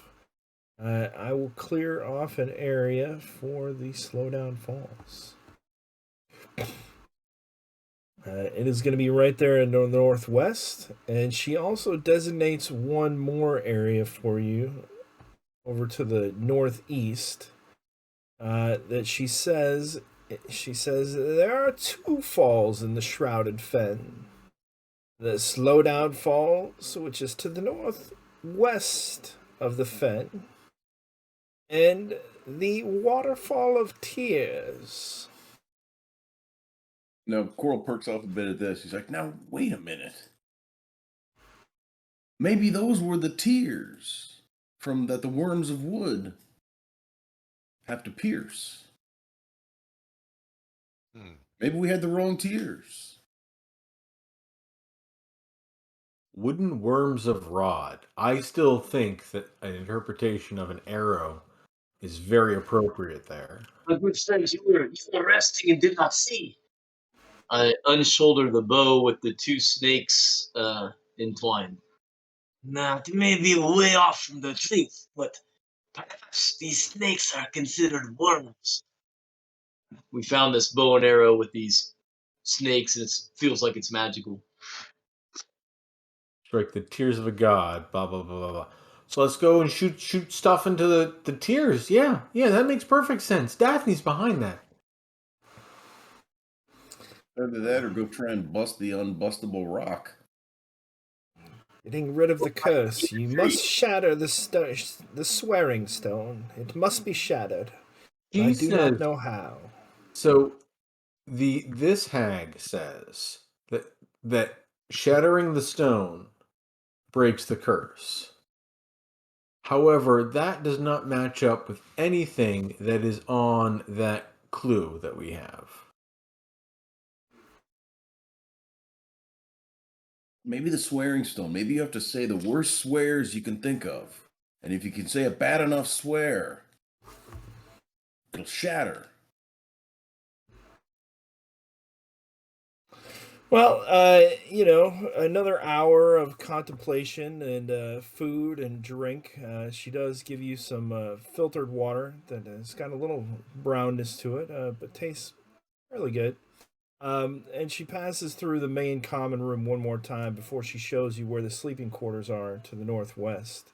Looking at the wall, she pauses for a moment and looks at Coral and Daphne, and she says, "Would you like to take a bone from the wall and see what fortune has in favor for you?" Very well. We elves make our own fate most of the time, but just to show you I'm not afraid, here you go. All right, roll me a d14, please.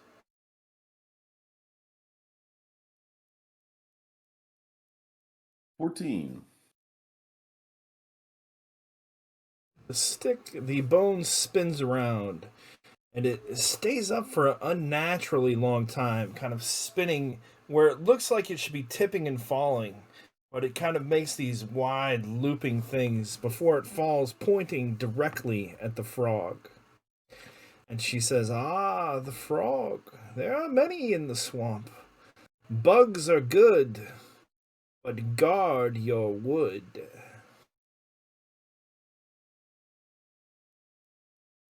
Sage advice. An elf always guards his wood. I kind of bang on my bark scale armor. Yes, guard your wood well. Daphne leans in and she says, "What did you say?"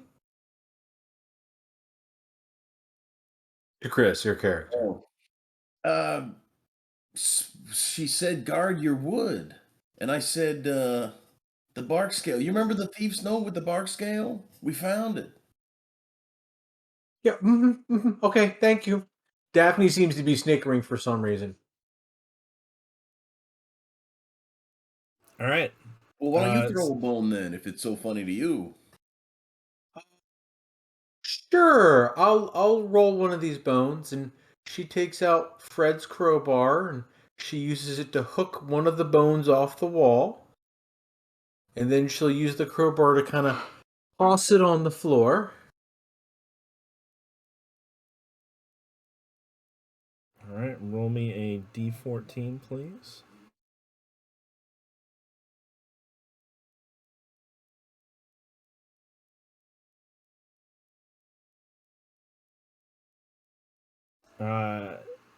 The bone spins around and it falls directly on the sun just at the last second. It's almost as if it jumped by itself. It points over to the next image, the skull. And she says, tread carefully, you, for death is watching.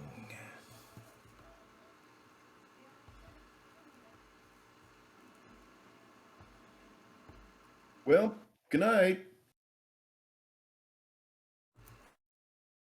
And she directs you toward the sleeping chamber right here. Let's see. As you enter into this room, the five-sided room is drab and featureless, except for a padding of leaves, vines, twigs, and topping furs that cover the floor.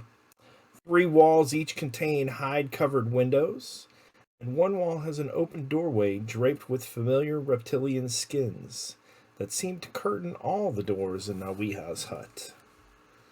And she snuggles up on the ground right in the corner right here into a little pile, and seems to be quickly snoring, although her eyes are wide open as she sleeps. Is there anything else you guys would like to do before you sleep for the evening?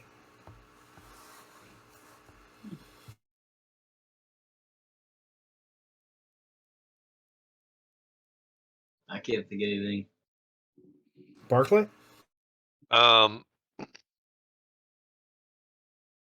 Yeah, I'd like to. Barclay wants to go over to the other room that we were in, just away from the lady here. He's going to wander around and make his way over there, so he's out of a little farther from her.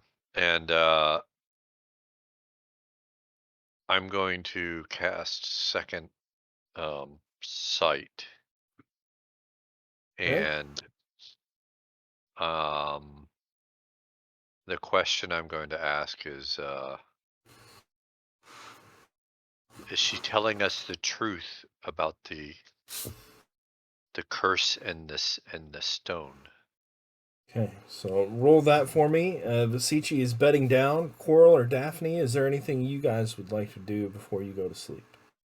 Daphne is checking the bedding thoroughly for insects and other foul things. There are definitely insects and fleas and ticks and foul things. But bugs are good as long as you guard your wood. It's true. What they say. I mean, not many, but yeah, it's there's a couple little wood mites here and there. It's not infested. And you are still injured, correct? Yes. Might want to get that looked at before you go to sleep for the night. But Daphne, you do see some various little bugs and stuff like that. Anything else? I'll take a quick peek out the window, push the furs aside. Anything of note happening out there in the fen? It is dark, but you don't see anything else out there. Quite a bunch of noise. Or are you gonna stay inside the house, or are you gonna go out? Oh no, I'm staying in here. Okay. I'll turn in then. So Barclay, give me your roll for second sight, please, and ask me your question. Question is, can we trust her about having to break the stone? Oof. So that's gonna bump up my disapproval for 1. That's an 11. And I'm just gonna kneel there further. Let me change my disapproval. And see if I can ask one more time to see. All right, disapproval is at 4. I'll try it again.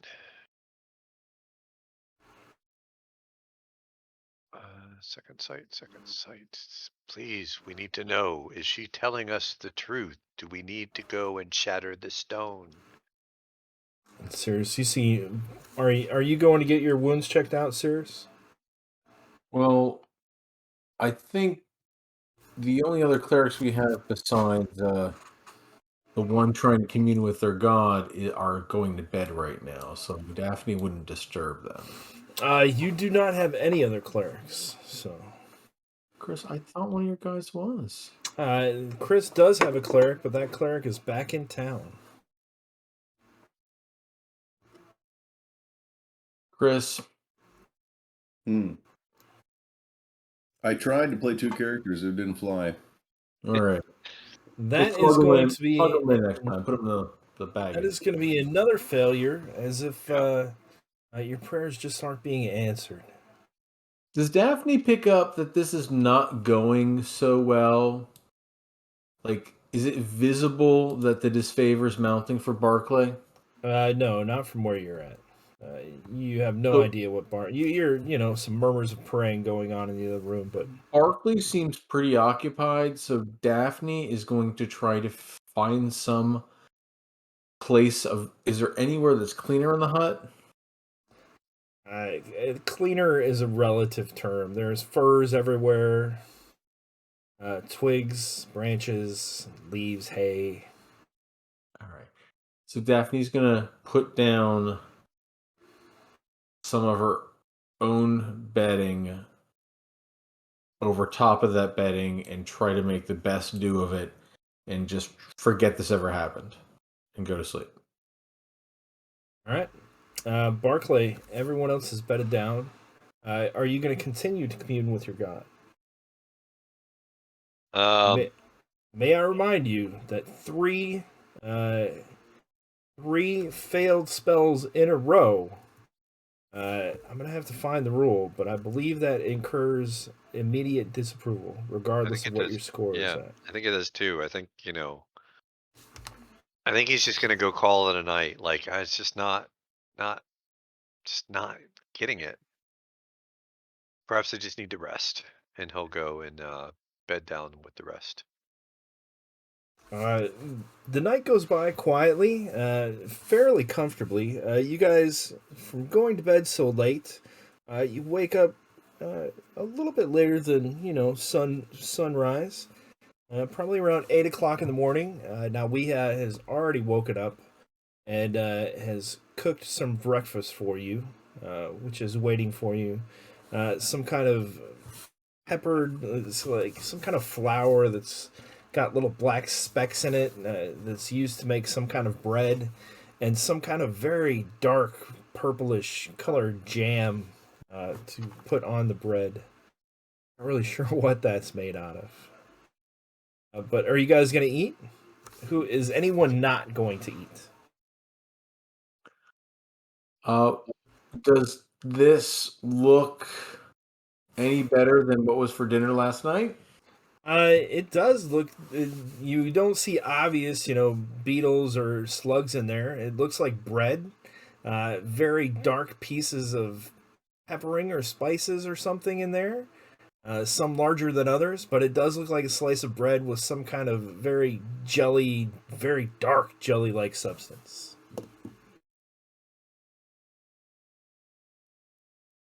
Sichi, are you going to eat breakfast? For sure. Yeah. Chris? Yeah, Daphne will. Hey, Matt, can I recover my 2 points of luck?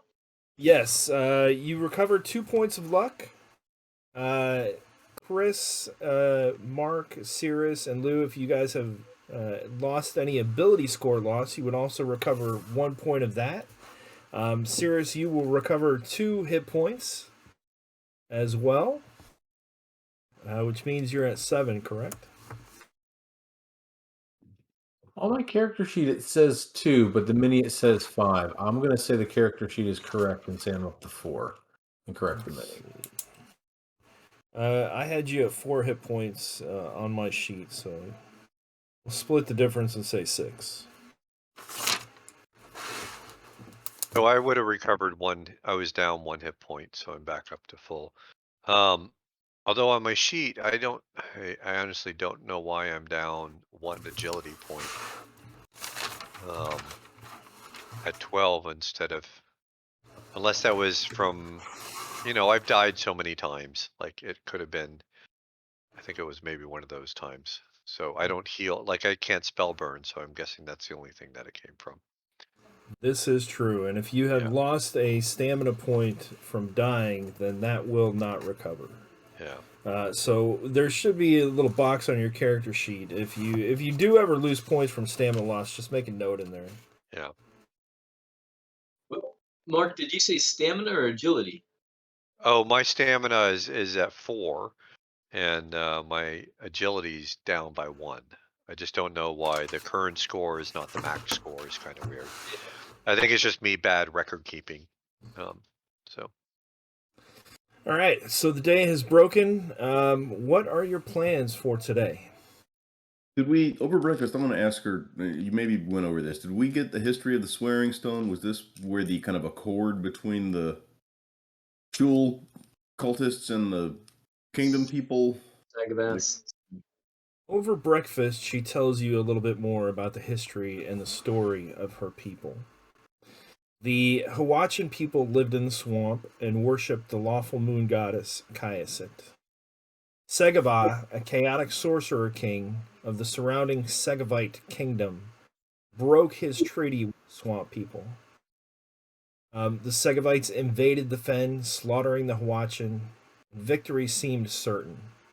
Her mother, Etienne, sacrificed herself in a ritual to save her people. By doing this, she inadvertently summoned the mist demon, Nabelabba, who destroyed both of the warring factions. The nature goddess Ildavir sent her champion, Seliach, to intervene. Seliach and Beliabob killed each other, and as the demon died, it cursed the swamp, its blood corrupting the flora and the fauna, as well as Kyaset's temple itself, where it died. And this created dangerous fog shrouding the fen itself. The swamp's unique feature was the swearing stone. And the Hawachan legends claimed that it fell from the moon itself, gifted to the Hawachan people by the goddess Kyaset. Misfortune always fell those who broke a promise made at the mystical rock. But those who kept their promises sworn on the mystical rock were known to be blessed with good fortune. So this is where they would go to make deals of business, marriages, truces between warring families and stuff like that. Got it. Okay. So the rock sounds like it could be considered like a tear from the god if it came from the moon, and she's the moon goddess. That's an interesting thought. Yeah. Was Tear the stone God.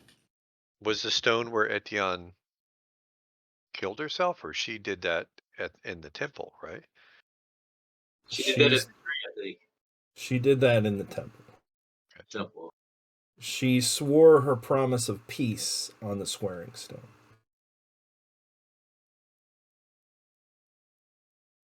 You had said that the demon Nabelaba first appeared at the tree, the giant tree. That was the first place the demon went to corrupt the tree. Okay. Well, we may as well go over and have a look at some of that stuff over in the east. Maybe we'll find out more. Yeah, I'm wondering if we should go look at the tree before we look at the stone, if the tree's been corrupted. Yeah. And we still don't know if we have the right what is it? Worms of wood of rod or wooden rod worms or whatever. So yeah, tree sounds like a good visit. So she said that we'll have to break the stone to break the curse. She didn't say we'll have to go there first. So I think the stone should probably come not first. Any combination it should be the first thing we go. So let's go to the swearing tree, or whatever it is, or the tears. One or the other is my vote. Let's do the tree. That sounds like a consensus. Tree's in the middle, and maybe that'll direct us whether we need to go up or down. Plus, if we swear on screen, we're role playing, and that's not censorable.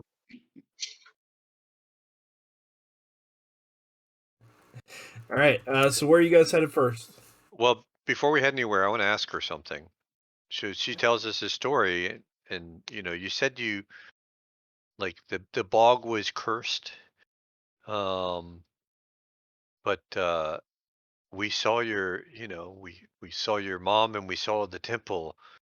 So what happened to you? You have changed in some way.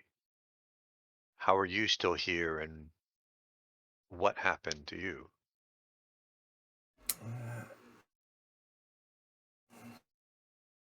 She's And just as your friend there has a claw for a hand, I have undergone payment for my magic as well. What you see of me now is how the moon goddess wants me to be, to humble myself. And she says, I am kept alive by the curse itself. Once the curse is broken, I will cease to exist in this world. And as she's saying, this is payment for the moon goddess. Is she wearing one of the pendants with the crescent moon on it? Not that you can see. She didn't say payment. She said this is how the moon goddess, kind of payment for the magic. So this is, various corruptions, spell Yeah. burns. But I would think she would be a follower of Shull and Kiaset. Looking around, do I see any symbols, holy symbols, or anything that shows that she, um, besides coming in the east door, anything else in the room that would show that she has worship symbols or things for Kiaset or Shull? Not that you can tell right off the bat.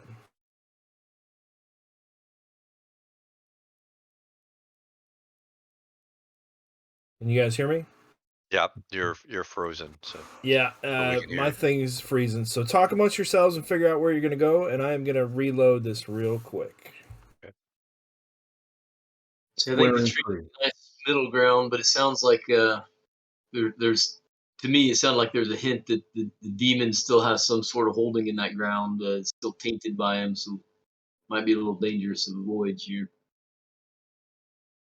Yeah, for some reason, I part of me, like breaking the stone just doesn't sound right.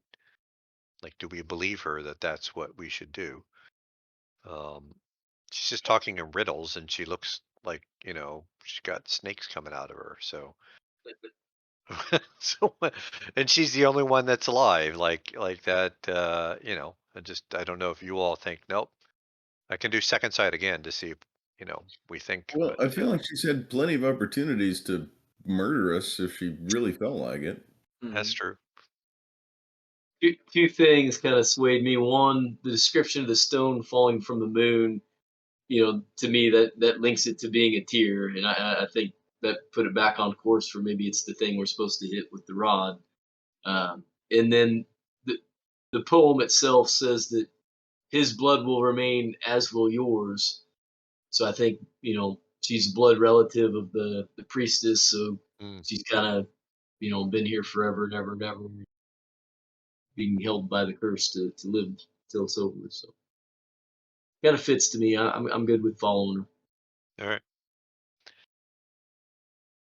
So we'll head to the tree first to see what's going on there. Any premonitions on what these rhymes mean that we've all gotten?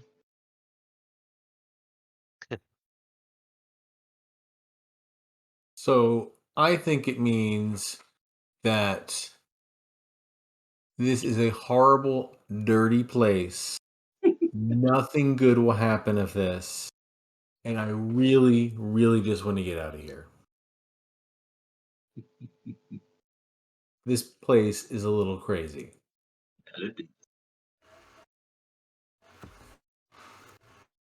I think I'm back.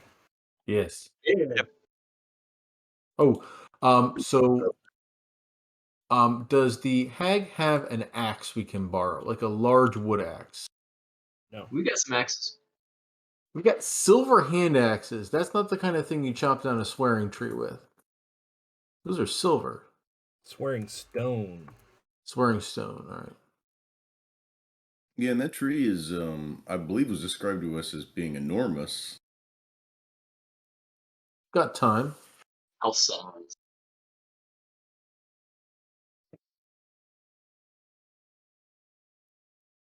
All right. So Where I did you think- guys decide you're going to head first? Tree. Big tree. Yeah. To the tree. Move you into the swamp itself. Going through the swamp. And Matt, can I beg some water off of her to take with us? That's one thing I'm out of. I was gonna. Did you guys fill up your water before you left the temple from the pools? Yeah. Good. So yeah, your water would have been filled up with that nice, fresh, crystal clear blue temple water, Lou, Okay. if you wanted it to be. Yep. Leaving out, shortly after breakfast, Oh, around sorry. 9 o'clock. Before you go into that, I just don't know if we need to. Do we have a giveaway tonight that we need to start emojiing on? Thank you for the reminder. We do have a Yeah. giveaway. We're giving away a $10 gift card to the Goodman Game Store tonight. We're going to draw it right at the very end. Draw it all different times through the night. We're going to reward those late night people that are staying up all night. So you can enter any emoji into the chat at any time, and we will draw that $10 gift certificate at the end of the night. I did not bring my PDF back up. So as you guys are traveling through the fen, would you like to try to stay to dry land as much as you can, which will take a little bit longer, or do you not mind traveling through, some muck and some swampland a little bit? I think we had our off-roading experience already, or at least I did. I would rather stick to the path. But what is she doing? Or wait, she's not with us. Hey, she's staying at the house. Yeah, okay. What was the stink riddle, or not riddle, but rhyme again? It was To the stink you bring the sun, there will be none. through the stink you bring. It's in the Something chat. like, if to the stink you bring the sun, there will be none. Okay.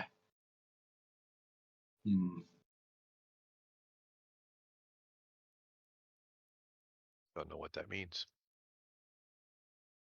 We will take All the right. long and safe path to the tree.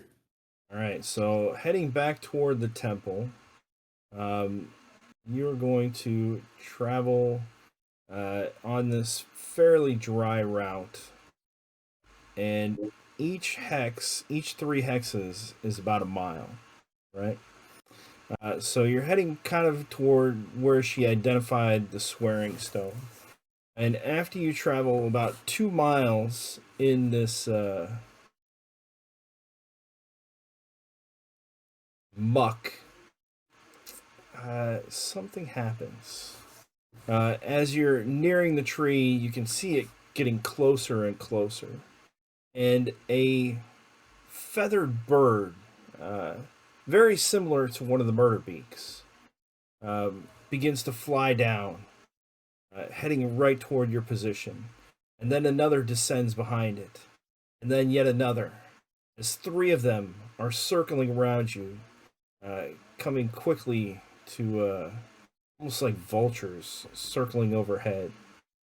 And let's go ahead and roll initiative. But wait, let me get your tokens real quick. And move over to the swamp map. Swamp battle map.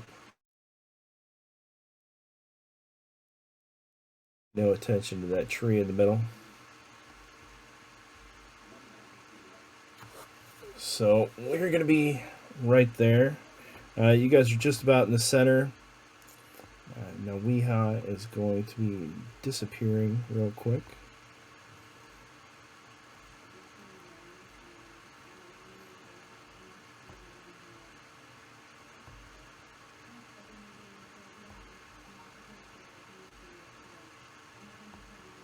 All right, in the center, do you guys see your tokens now? Yes. Yep. All right, go ahead and roll initiative as these 3 birds are flying overhead.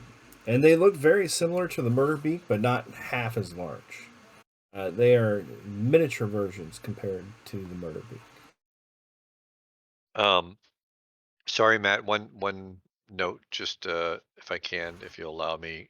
I want to change a spell from the Night's Rest. If that's okay. Yeah, sure. Go ahead. I'm gonna change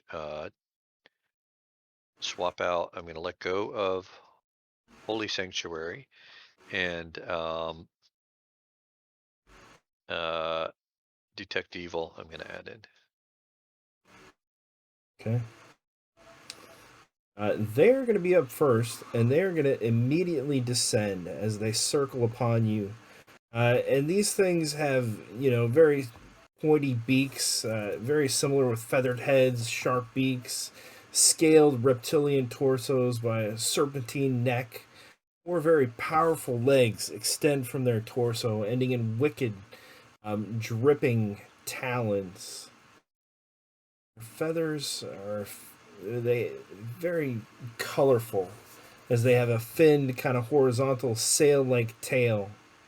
They descend upon your group.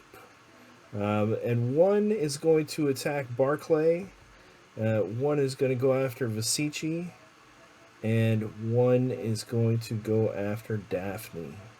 So this is our first attack on Barclay. 10. Nope. This is a 10 hit Barclay. All right.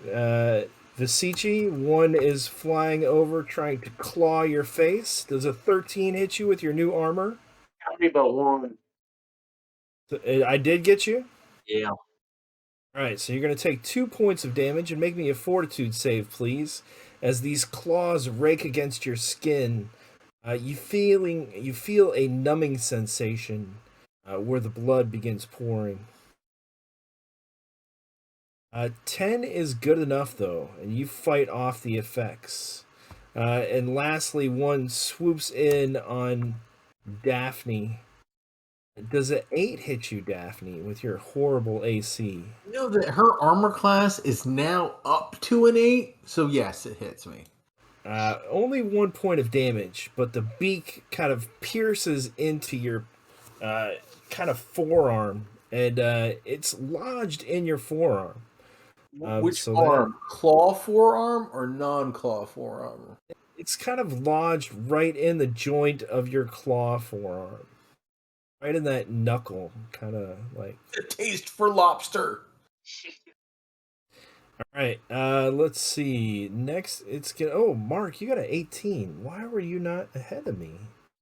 I think I rolled it late for you there. All right, so you would be up next. And So I want to try out this new mace that I picked up. I don't know what I should put in for the damage die on that. It's going to be a 1d6. All right, let's give this new mace a try. Swinging it at the closest one. Am I close enough to one? Yeah, the one that just tried to attack me. Oh yeah, you are close enough. One just tried to stab your face off. And it's a 15. 15 is going to be enough to hit, and your mace smashes into the creature, and you hear, slight bruising, but it didn't really go through the feathers that much. It does 1 point of damage, but you don't feel any kind of magical or amazing effects. It seems to be an ordinary mace. Okay. Coral, you're going to be up next. Coral will squat down, touch the ground, and try to get an animal summoning off you real quick. That's going to be a lost spell. Am I still able to attack, or is that counts as an attack? I guess That will count as your action. You can still move though, because you are not engaged in melee combat. I'm just going to stay right here and just kind of have my shield up. All right, Daphne, it is your turn. All right, so let's go ahead and cast your favorite and mine, Freezing Hands, and we're going to karmic cast that up. All right, let's do that. So your karma casting mercurial effect allows you to roll an extra d5 and add it, and then the next time you have to roll an extra d5 and subtract it. Yes. So sheets of snow 22. and ice flow from your hands. 22 is very nice, though. Yeah, bear with me. The spell jumped on me. It moved. There we go. 22. A blast of fire that burns up to 3 targets with blah, blah, blah, blah, blah. All targets must be within 10 feet of each other. I would say I could probably get 2 of those, but not 3. Right? No. What's the square foot? These are 30 squares, but that is going to be for a different purpose, so consider them to be 5-foot squares now. So I could probably get the 2 of them, but not 3. Okay. Right? I would agree. You probably can't get the one in front of you, but you could probably get those other 2. So it's going to be 1d6 plus 2 to each.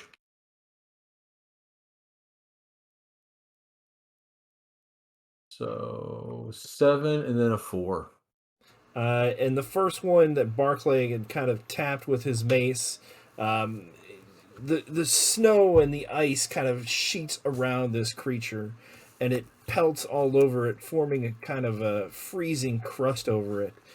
You can see that the creature's color fades from its skin as the heart instantly stops and it falls to the ground, frozen to death.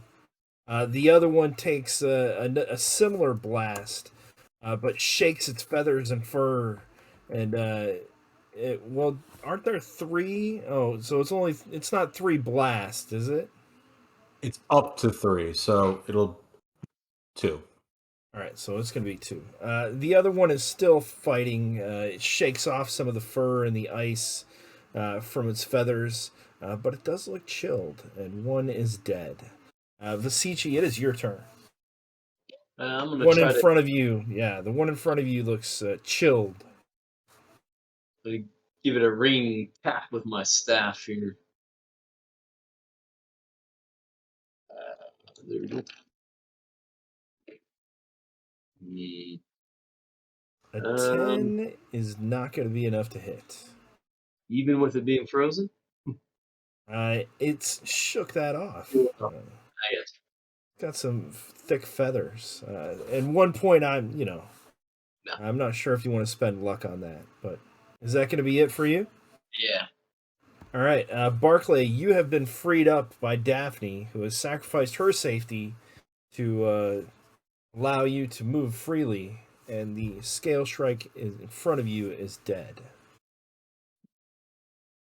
What would you like to do? I'm gonna try and take down this other one that's been injured then. With striking again with this mace. Not sure I like the weight of it, but we'll give it a try. All right, come in hot, swinging.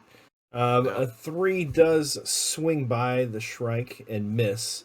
And these things, not as large as the Murder Beak, still do have some impressive, 15-foot wingspan.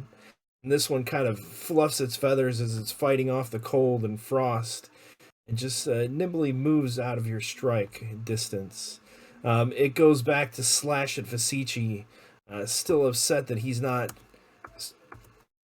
down on the ground. An 11? Does an 11 hit you, Vasici? Thanks to the new leather armor, no.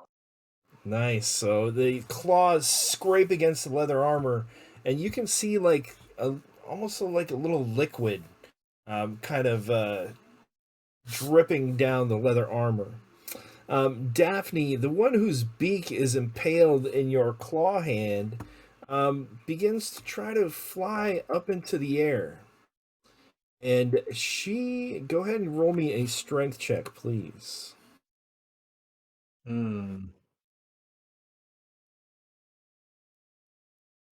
I take that back. Never mind. I take that back. You have to be paralyzed for me to do that. So she is going to try to scratch at you with her talon. Does an 11 hit you? Yeah, of course. You're going to take 4 points of damage and make me a fortitude save, please. I can fail that. No worries. 11. Oh, that is enough. You fight off the effects, but you can feel your skin numbing where it slashed through your clothing. Are you wearing padded armor? No, I am stylishly dressed as always. We found the 3 sets of padded armor. Just FYI. Coral, it is your turn. I'm going to start by hurling a silver hand axe at this one over here that's engaged with Daphne. Okay. Daphne's looking in rough shape. She's got several wounds. A 13 is enough to hit as the silver hand axe thunks into the beast's tail. And then I'm going to try and close this distance and present myself as an optional target here. Shrike lets out a screech in pain. Daphne, it is your turn. All right. So, can I attack it with my claw? Your lobster claw. Yeah, because it is my claw is considered a weapon. You tell me. Yeah, I mean, if it says in the manifestation, what damage it does? Yeah, it should do a D4, I think. Give me a second. Yeah, I mean, I'll let you have a D4, no problem. Oh, I'm sorry. It is a D6. Major corruption, tainted claw, 1d6 damage. Yeah, definitely then. All right. So, because it is on that hand, and it would make the most amount of sense to do this, she will try attacking with it. I'm going to use her staff. So it's a D20 minus 2. We need to add that to your sheet. Oh, a 3 is going to miss, though, and it's lodged in the knuckle as you're trying to snap your lobster claw and snap the beak. It's just wedged in there where you can't reach it. You're trying to maneuver around, maybe clip the neck. Vasici, it is your turn. Daphne's looking pretty worn out, but you are engaged with one right in front of you. It has taken some damage. I'll drop my staff and grab a dagger out, and I don't know if I have enough time, but I'd like to rub the dagger through the gunk on my leather armor and then plunge it into the bird. All right. You can pull the dagger out and rub it through the gunk, but you wouldn't be able to attack, or you can pull the dagger out and attack. I'm gonna go ahead and pull out and attack. All right.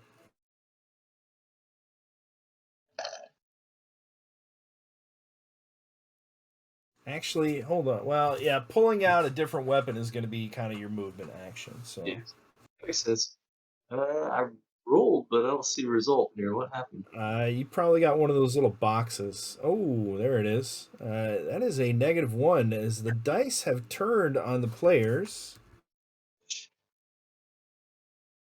They may be in dire straits from this these scale strikes. Let me bring up my fumble table here. And is that including your new armor there, Lou? Yes, it is. The Oh.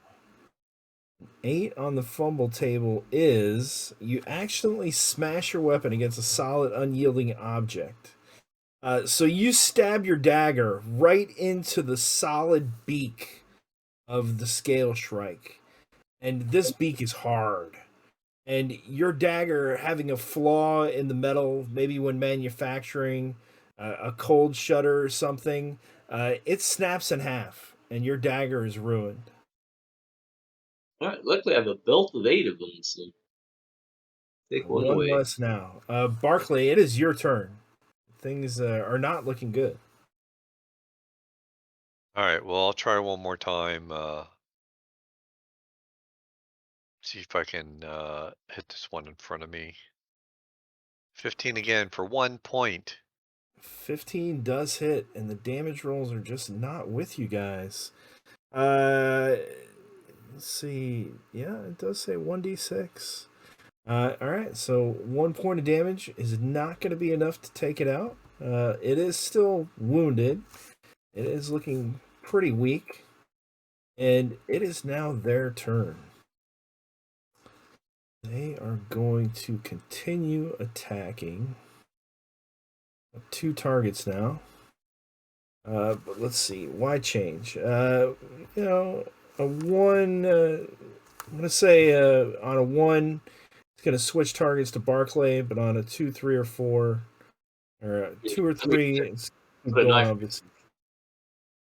on. It does. It switches to Barclay.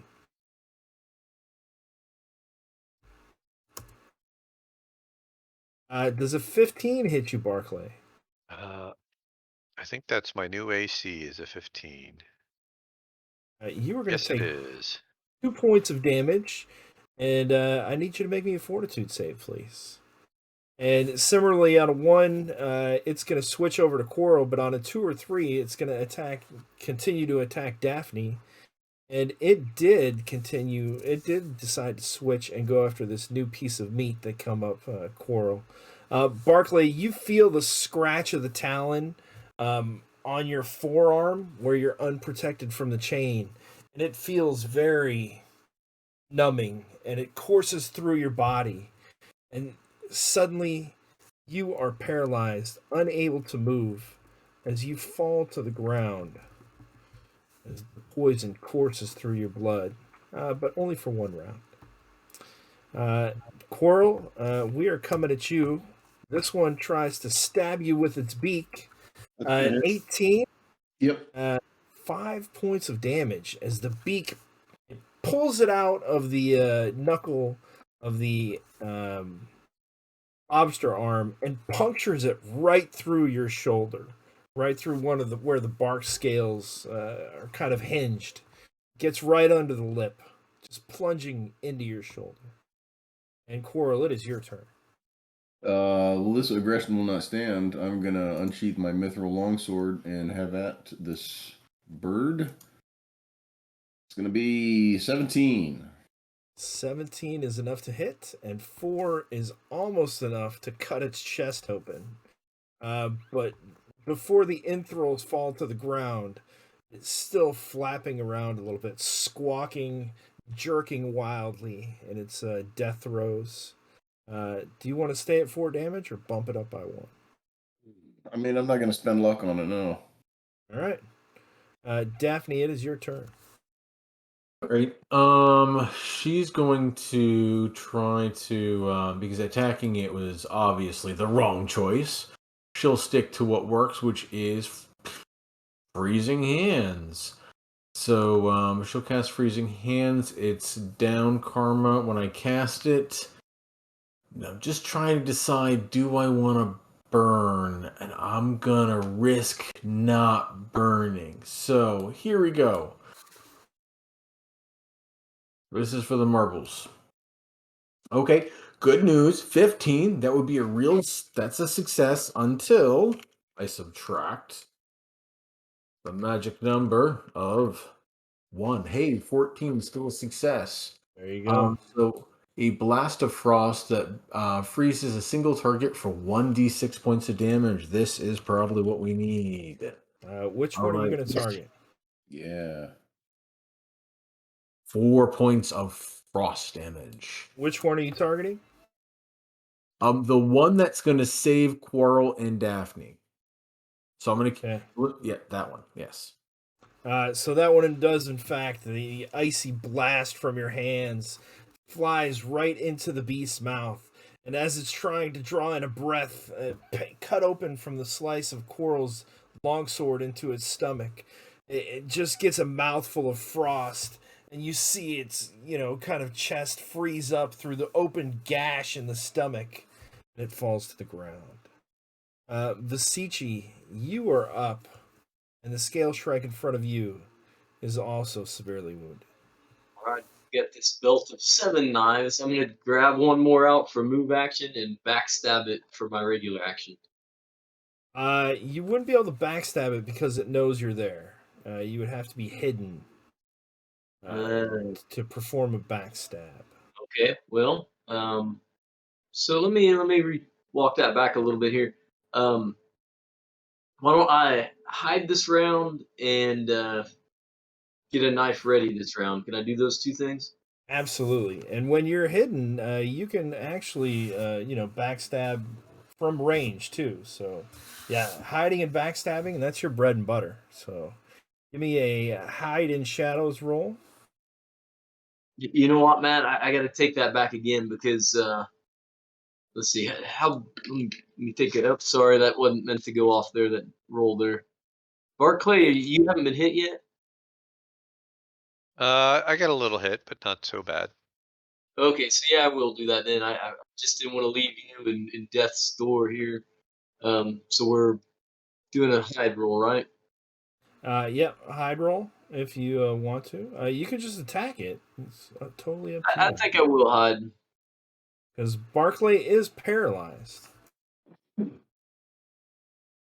right, a 13 is pretty good, and the scale shrike is obviously occupied by Barclay, who has fallen to the ground. Barclay, your body is kind of tensed up. You're looking at the thing as it lunges forward with its beak, trying to bite into you with an extra 2 because you are prone. And a 20, Barclay, Oh, that's not good. for 4 In points of my defense, damage. if I don't backstab it, there's no way I'll kill it because I can only do like a point of damage. Decisions have been made, and Barclay as you're at 0, correct, Barclay? I'm at 0. Yeah. All right, Quirrell, it is your turn as this thing plunges its beak through Barclay's chain mail into Barclay's heart. Can I get to this thing and attack it? Yes. All right, I'm going to try and do that.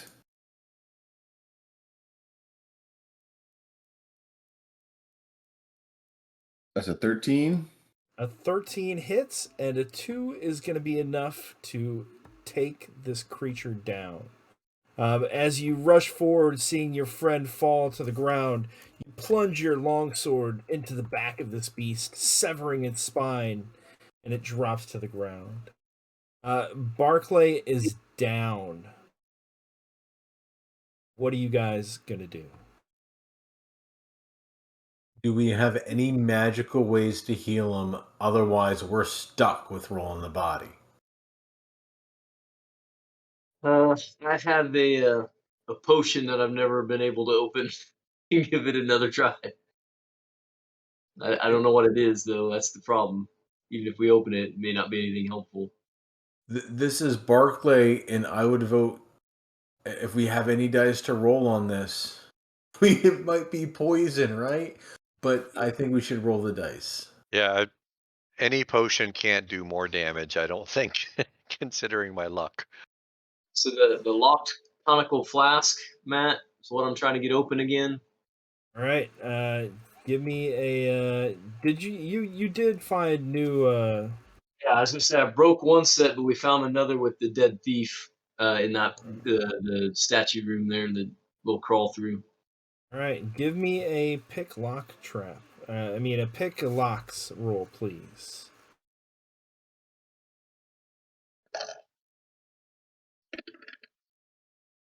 I'm gonna use a. 13 is close but unsuccessful. Can I use luck? You can. You've gotten a +1 from chat. A 14 is even closer, but unsuccessful. Let's burn some luck here. Does chat want to give you another point?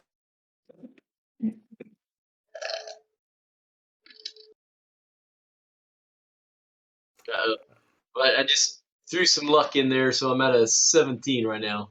I will let you take that luck back because another point has been used in chat, Lou. And a 15 causes you to be successful. A small lock comes off the conical flask. Are you going to open it? Thanks, Vitani. Of course. See what we got here. Coral, Vasici, and Daphne. The small little lock falls off the conical flask and the lid flops open. When Vasici opens it, a green gas forms mystical sigils in the air that hover above there for 30 minutes. So these sigils are hovering in the air. You're not sure how long they're going to last. Forget I said 30 minutes. But these mystical sigils are cycling, hovering in the air. Making sense of these.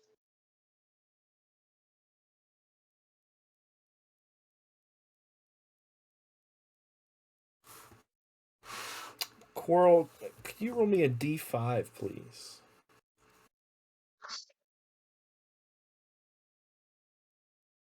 Three.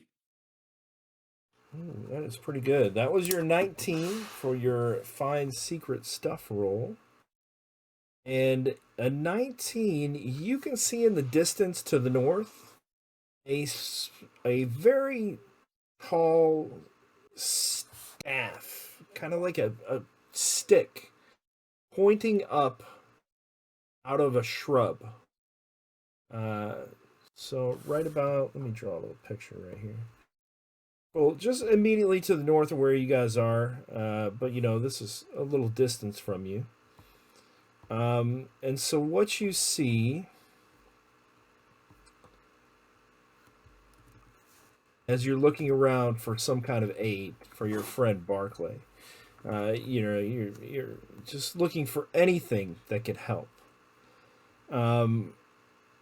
A 10-foot tall spear of grass is shooting up out of this shrub.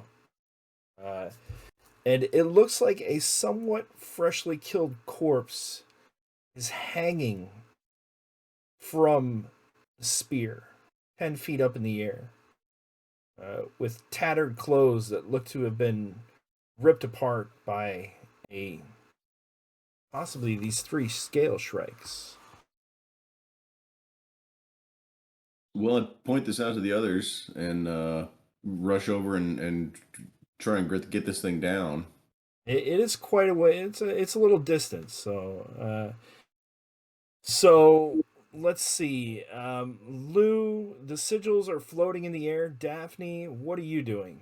You've just been identified that there is some kind of hanging body from this 10-foot tall protrusion out of a bush. These sigils are floating in the air. You haven't done anything. What do you do? So is there any fluid left in the flask, or is it only the floating sigils? There is no fluid in the flask to start with. Only these gaseous green sigils came out of it. Damn it, that's what we rolled the dice on. So let's take a look at those symbols. Can I figure out what the heck this is? Give me an intelligence check, please. I can do that. Are any of them similar to the sigils we saw on the rocks way back when we were dealing with like Kickjaw and all that? No. Okay. And your intelligence check tells you that these are the sigils to the choking cloud spell. With a 16, you would believe that if someone inhaled this smoke, these sigils, they might be able to learn the spell itself. Could they only be inhaled once? You do not know with a 16.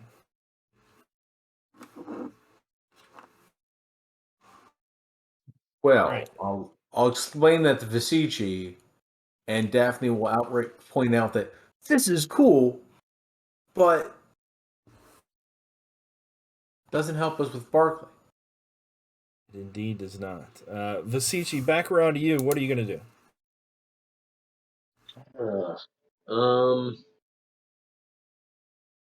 I'll go over and look at Barclay and oh boy. Let me take one more look at my inventory. I really don't think I got anything that's going to be any better than rolling the body. And that's all just decorative.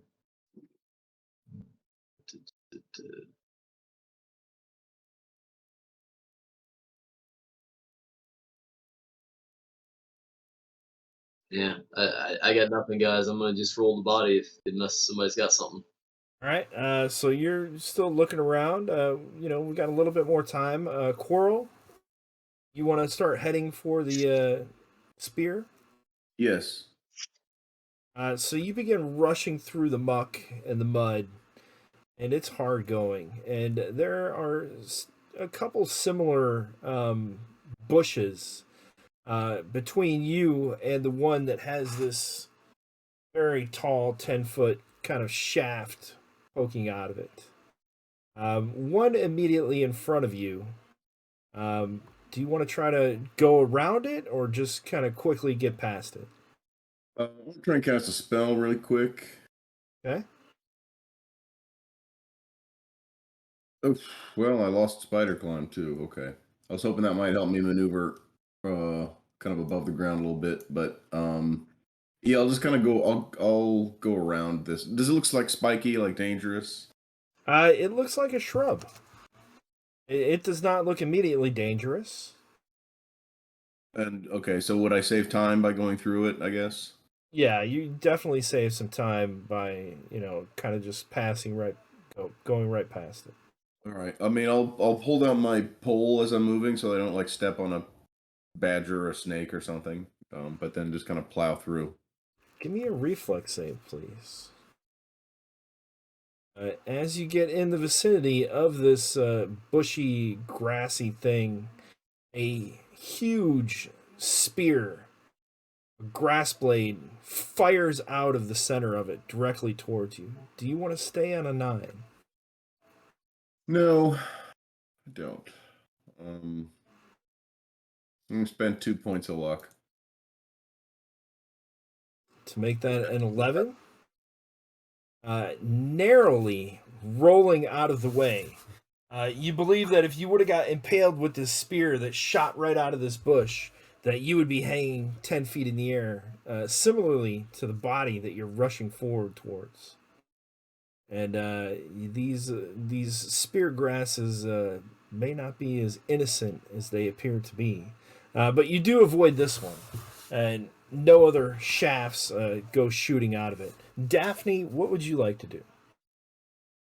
I am literally out of options for trying to do anything for Barkley at this point. So, um,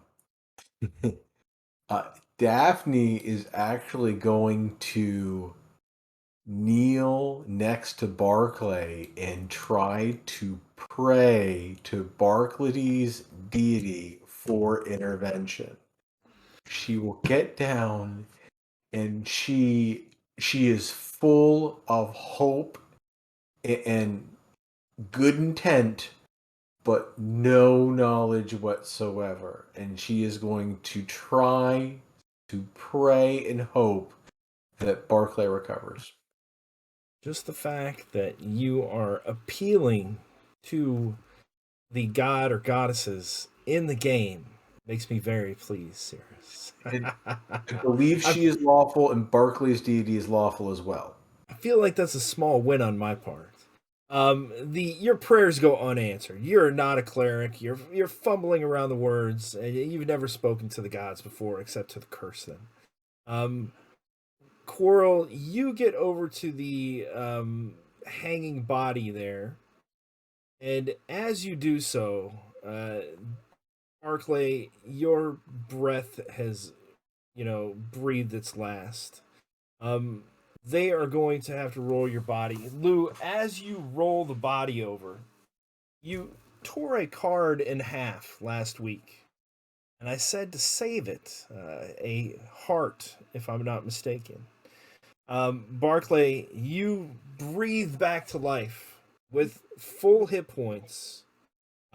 Not divine intervention on Daphne's part, but on Lou's part, who saved you with the tearing of the card last week. And I said save it for when you really need it. But from the camera's perspective, what does it look like? Who's praying over him? From the camera's perspective, Daphne is praying over the body. When the body is rolled over,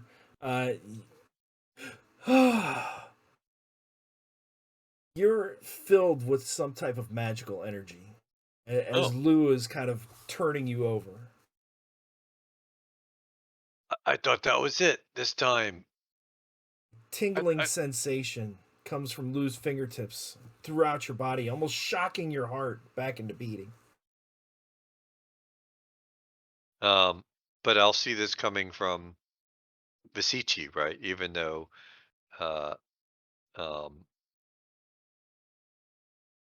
Daphne's praying. Yeah. Even though Daphne is I'm not praying, taking responsibility for this. If she at all knows that Visici is responsible for this, she's going to be more overjoyed than Barclay could possibly be. No, so Barclay's going to think that Daphne's praying has brought divine magic through Visici's fingers into Barclay to bring Barclay back to life. and out of game, for all the viewers, I send my players little swag packs and stuff like that. Lou had a card from a Spanish bingo game that had a corazon on it. He ripped it in half last week when it wasn't needed. But the effect was that you would get an automatic free roll of body check. You would get full hit points, and you do not take the stamina loss or associated loss from that penalty. What does happen as Quarrel gets over to this body? Quarrel, what are you doing over there as this body's hanging from this 10-foot long spear? You can see that it looks like it's slowly, ever so slowly, kind of retracting back into the plant. But it almost looks like the end of the tube is kind of emitting this goo that's kind of like coating the body around the chest where it's been stabbed. I'm going to try and slice through the spear of the grass. Give me an attack roll. As long as you don't roll a 1, you can easily slice through the spear blade, the grass blade. Yeah. So you instantly cut it down. The body falls to the ground, and you can see that the blade, the little spear kind of shaft is hollow. In fact, it's pretty thick, strong, but it's hollow, and it cuts right off. The body falls to the ground. Start rifling through the pockets. Inside the pockets of the grabbed and tattered clothes, you find a salve. And Lou, as this salve is found, you feel a cosmic energy, almost like a dark cloud coming over your spirit. 1 second, you're elated that Barclay's still alive, but on the next, you remember the prophecy that you were given. A clever rat knows to get hanging clothes. And you feel like you've missed something. You lose 1 point of luck, Lou. Ooh. And do you share this with anyone? Yeah, I'll, come to that realization, looking over. The hanging clothes. Ah, we should have grabbed the the path. I didn't recognize them. It's coming true. These things we rolled the bones on, they're coming through. Which reminds you of your own fortunes, Cirrus. Tread carefully. Death is watching. And your own prophecies. Let's see. Mark, yours was, if to the stink you bring the sun, there will be none. And what was Quarrels? Bones are good. Protect your wood. Yeah, that's right. All right. What would you guys like to do?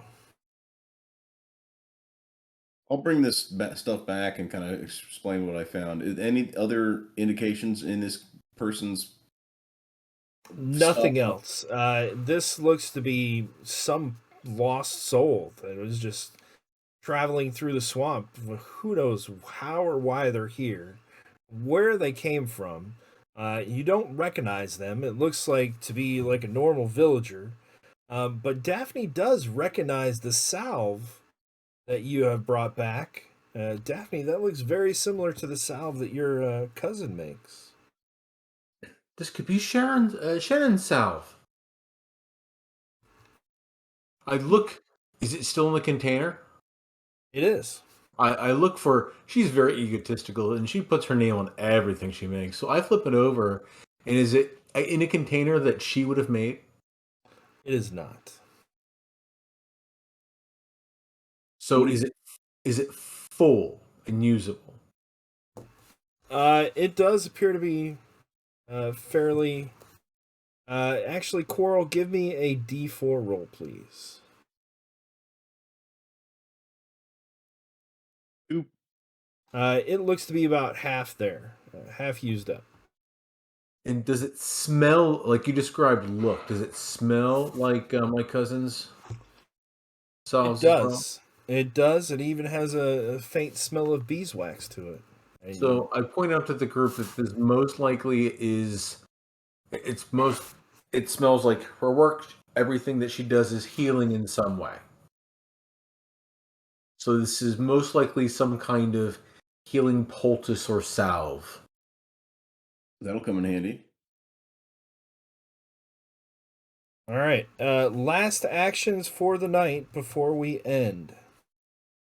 I think I would like to make sure that our danger prone cleric is holding the salve in his person. He's not danger prone. Instead, his hit points are so bad, just from the luck of the dice. But yeah, Mark, if you want to hold the salve, right. well, if I guess that's up to Quarrel. Quarrel's got the salve currently. Well, I'll give it to you, but I'm like, we should maybe have it so that if you fall down dead, we can get at it. Like maybe put it in your front pocket or something. I'm going to put it right here in this pocket. So Good. when this happens, It'll either take an arrow for you, or we can use it to heal the wound. I like it. There we go. All right. Any closing actions, Quarrel? No, I assume we've got plenty of daylight, and we're gonna still keep pressing on next session. All right, as we go through these final actions, if you haven't entered an emoji into the chat yet, please do so. We are going to be drawing a $10 gift certificate to the Goodman Games online store momentarily. Just enter any emoji. Cirrus, do you have any closing actions for us? Daphne is actually going to take a moment and she's going to hug Barclay and say, "That's the 5th or 6th or 7th time you've done that. You're not allowed to do that again." All right, Vasici? I'll probably pick my staff back up, and you know what I do? I want to see if I can procure some of those, some of the ooze from the talons on that set of knives I've got. The 7 of them now. Absolutely. Give me a handle poison roll. And didn't your staff break? No, it was one of the daggers. I had 8 of them. Oh. No, Shoot I off. mean like last episode or the episode before that. I could have swore we had a broken staff. With I don't remember but if somebody does, let It me might know. not have been it. It might not have been you. I mean, it's not magic or anything, so I could have probably picked up any old stick. But all right, so handle poison. Give me a handle poison roll. As you are looking at the talons, kind of cutting open the Achilles heel there. You have successfully applied the poison, so that is an outstanding roll. Give me a D10, please.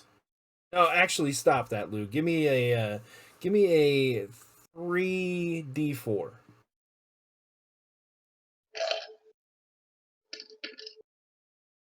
I'm gonna give you at least 3 guaranteed doses. You have 9 doses of this paralytic poison that you can apply to weapons or whatnot. It will last for 1 strike.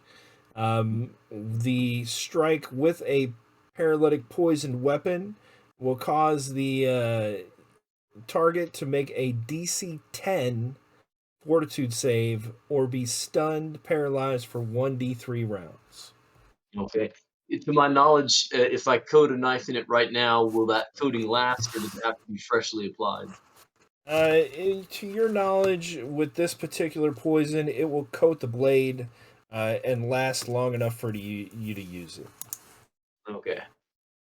So I'm gonna do 7 of those doses on the 7 knives I've got, and I'll take the other 2 in the little metal conical flask that's now empty. All right. I should make you roll 7 more times to apply the poison. Is what I should do. So there's 2 left, and what were you doing with the last 2? That conical flask that had the noxious gas spell in it. I'm gonna try to capture them in that. All right. You, Barclay, you are awake. You feel great for some reason. Some magical thing has shocked your heart. You do see glowing or floating green smoke cycling through these ruins that are still cycling there. Do you have any last actions? I don't think I can make anything out of sigils. Did Daphne tell anybody else about the gas sucking option? I think she did. At least the Sichi, yes. You guys were. Sichi was there. You had just taken off, I think. So give me you just didn't have to be there. When you come back, like she's not going to hide it. So if somebody asks about it, which I assume you would when you get back, she's going to say, "Oh yeah, sniff that. You'll learn some kind of stinking cloud spell." Okay, you sure you don't want it? It could be anybody. It could even be Vasici. Or yeah, I mean, I didn't know if you had to be a magic user or not. You're not sure. Is anyone brave enough to try to inhale it? Daphne already has some combat magic. She has a lot of combat magic.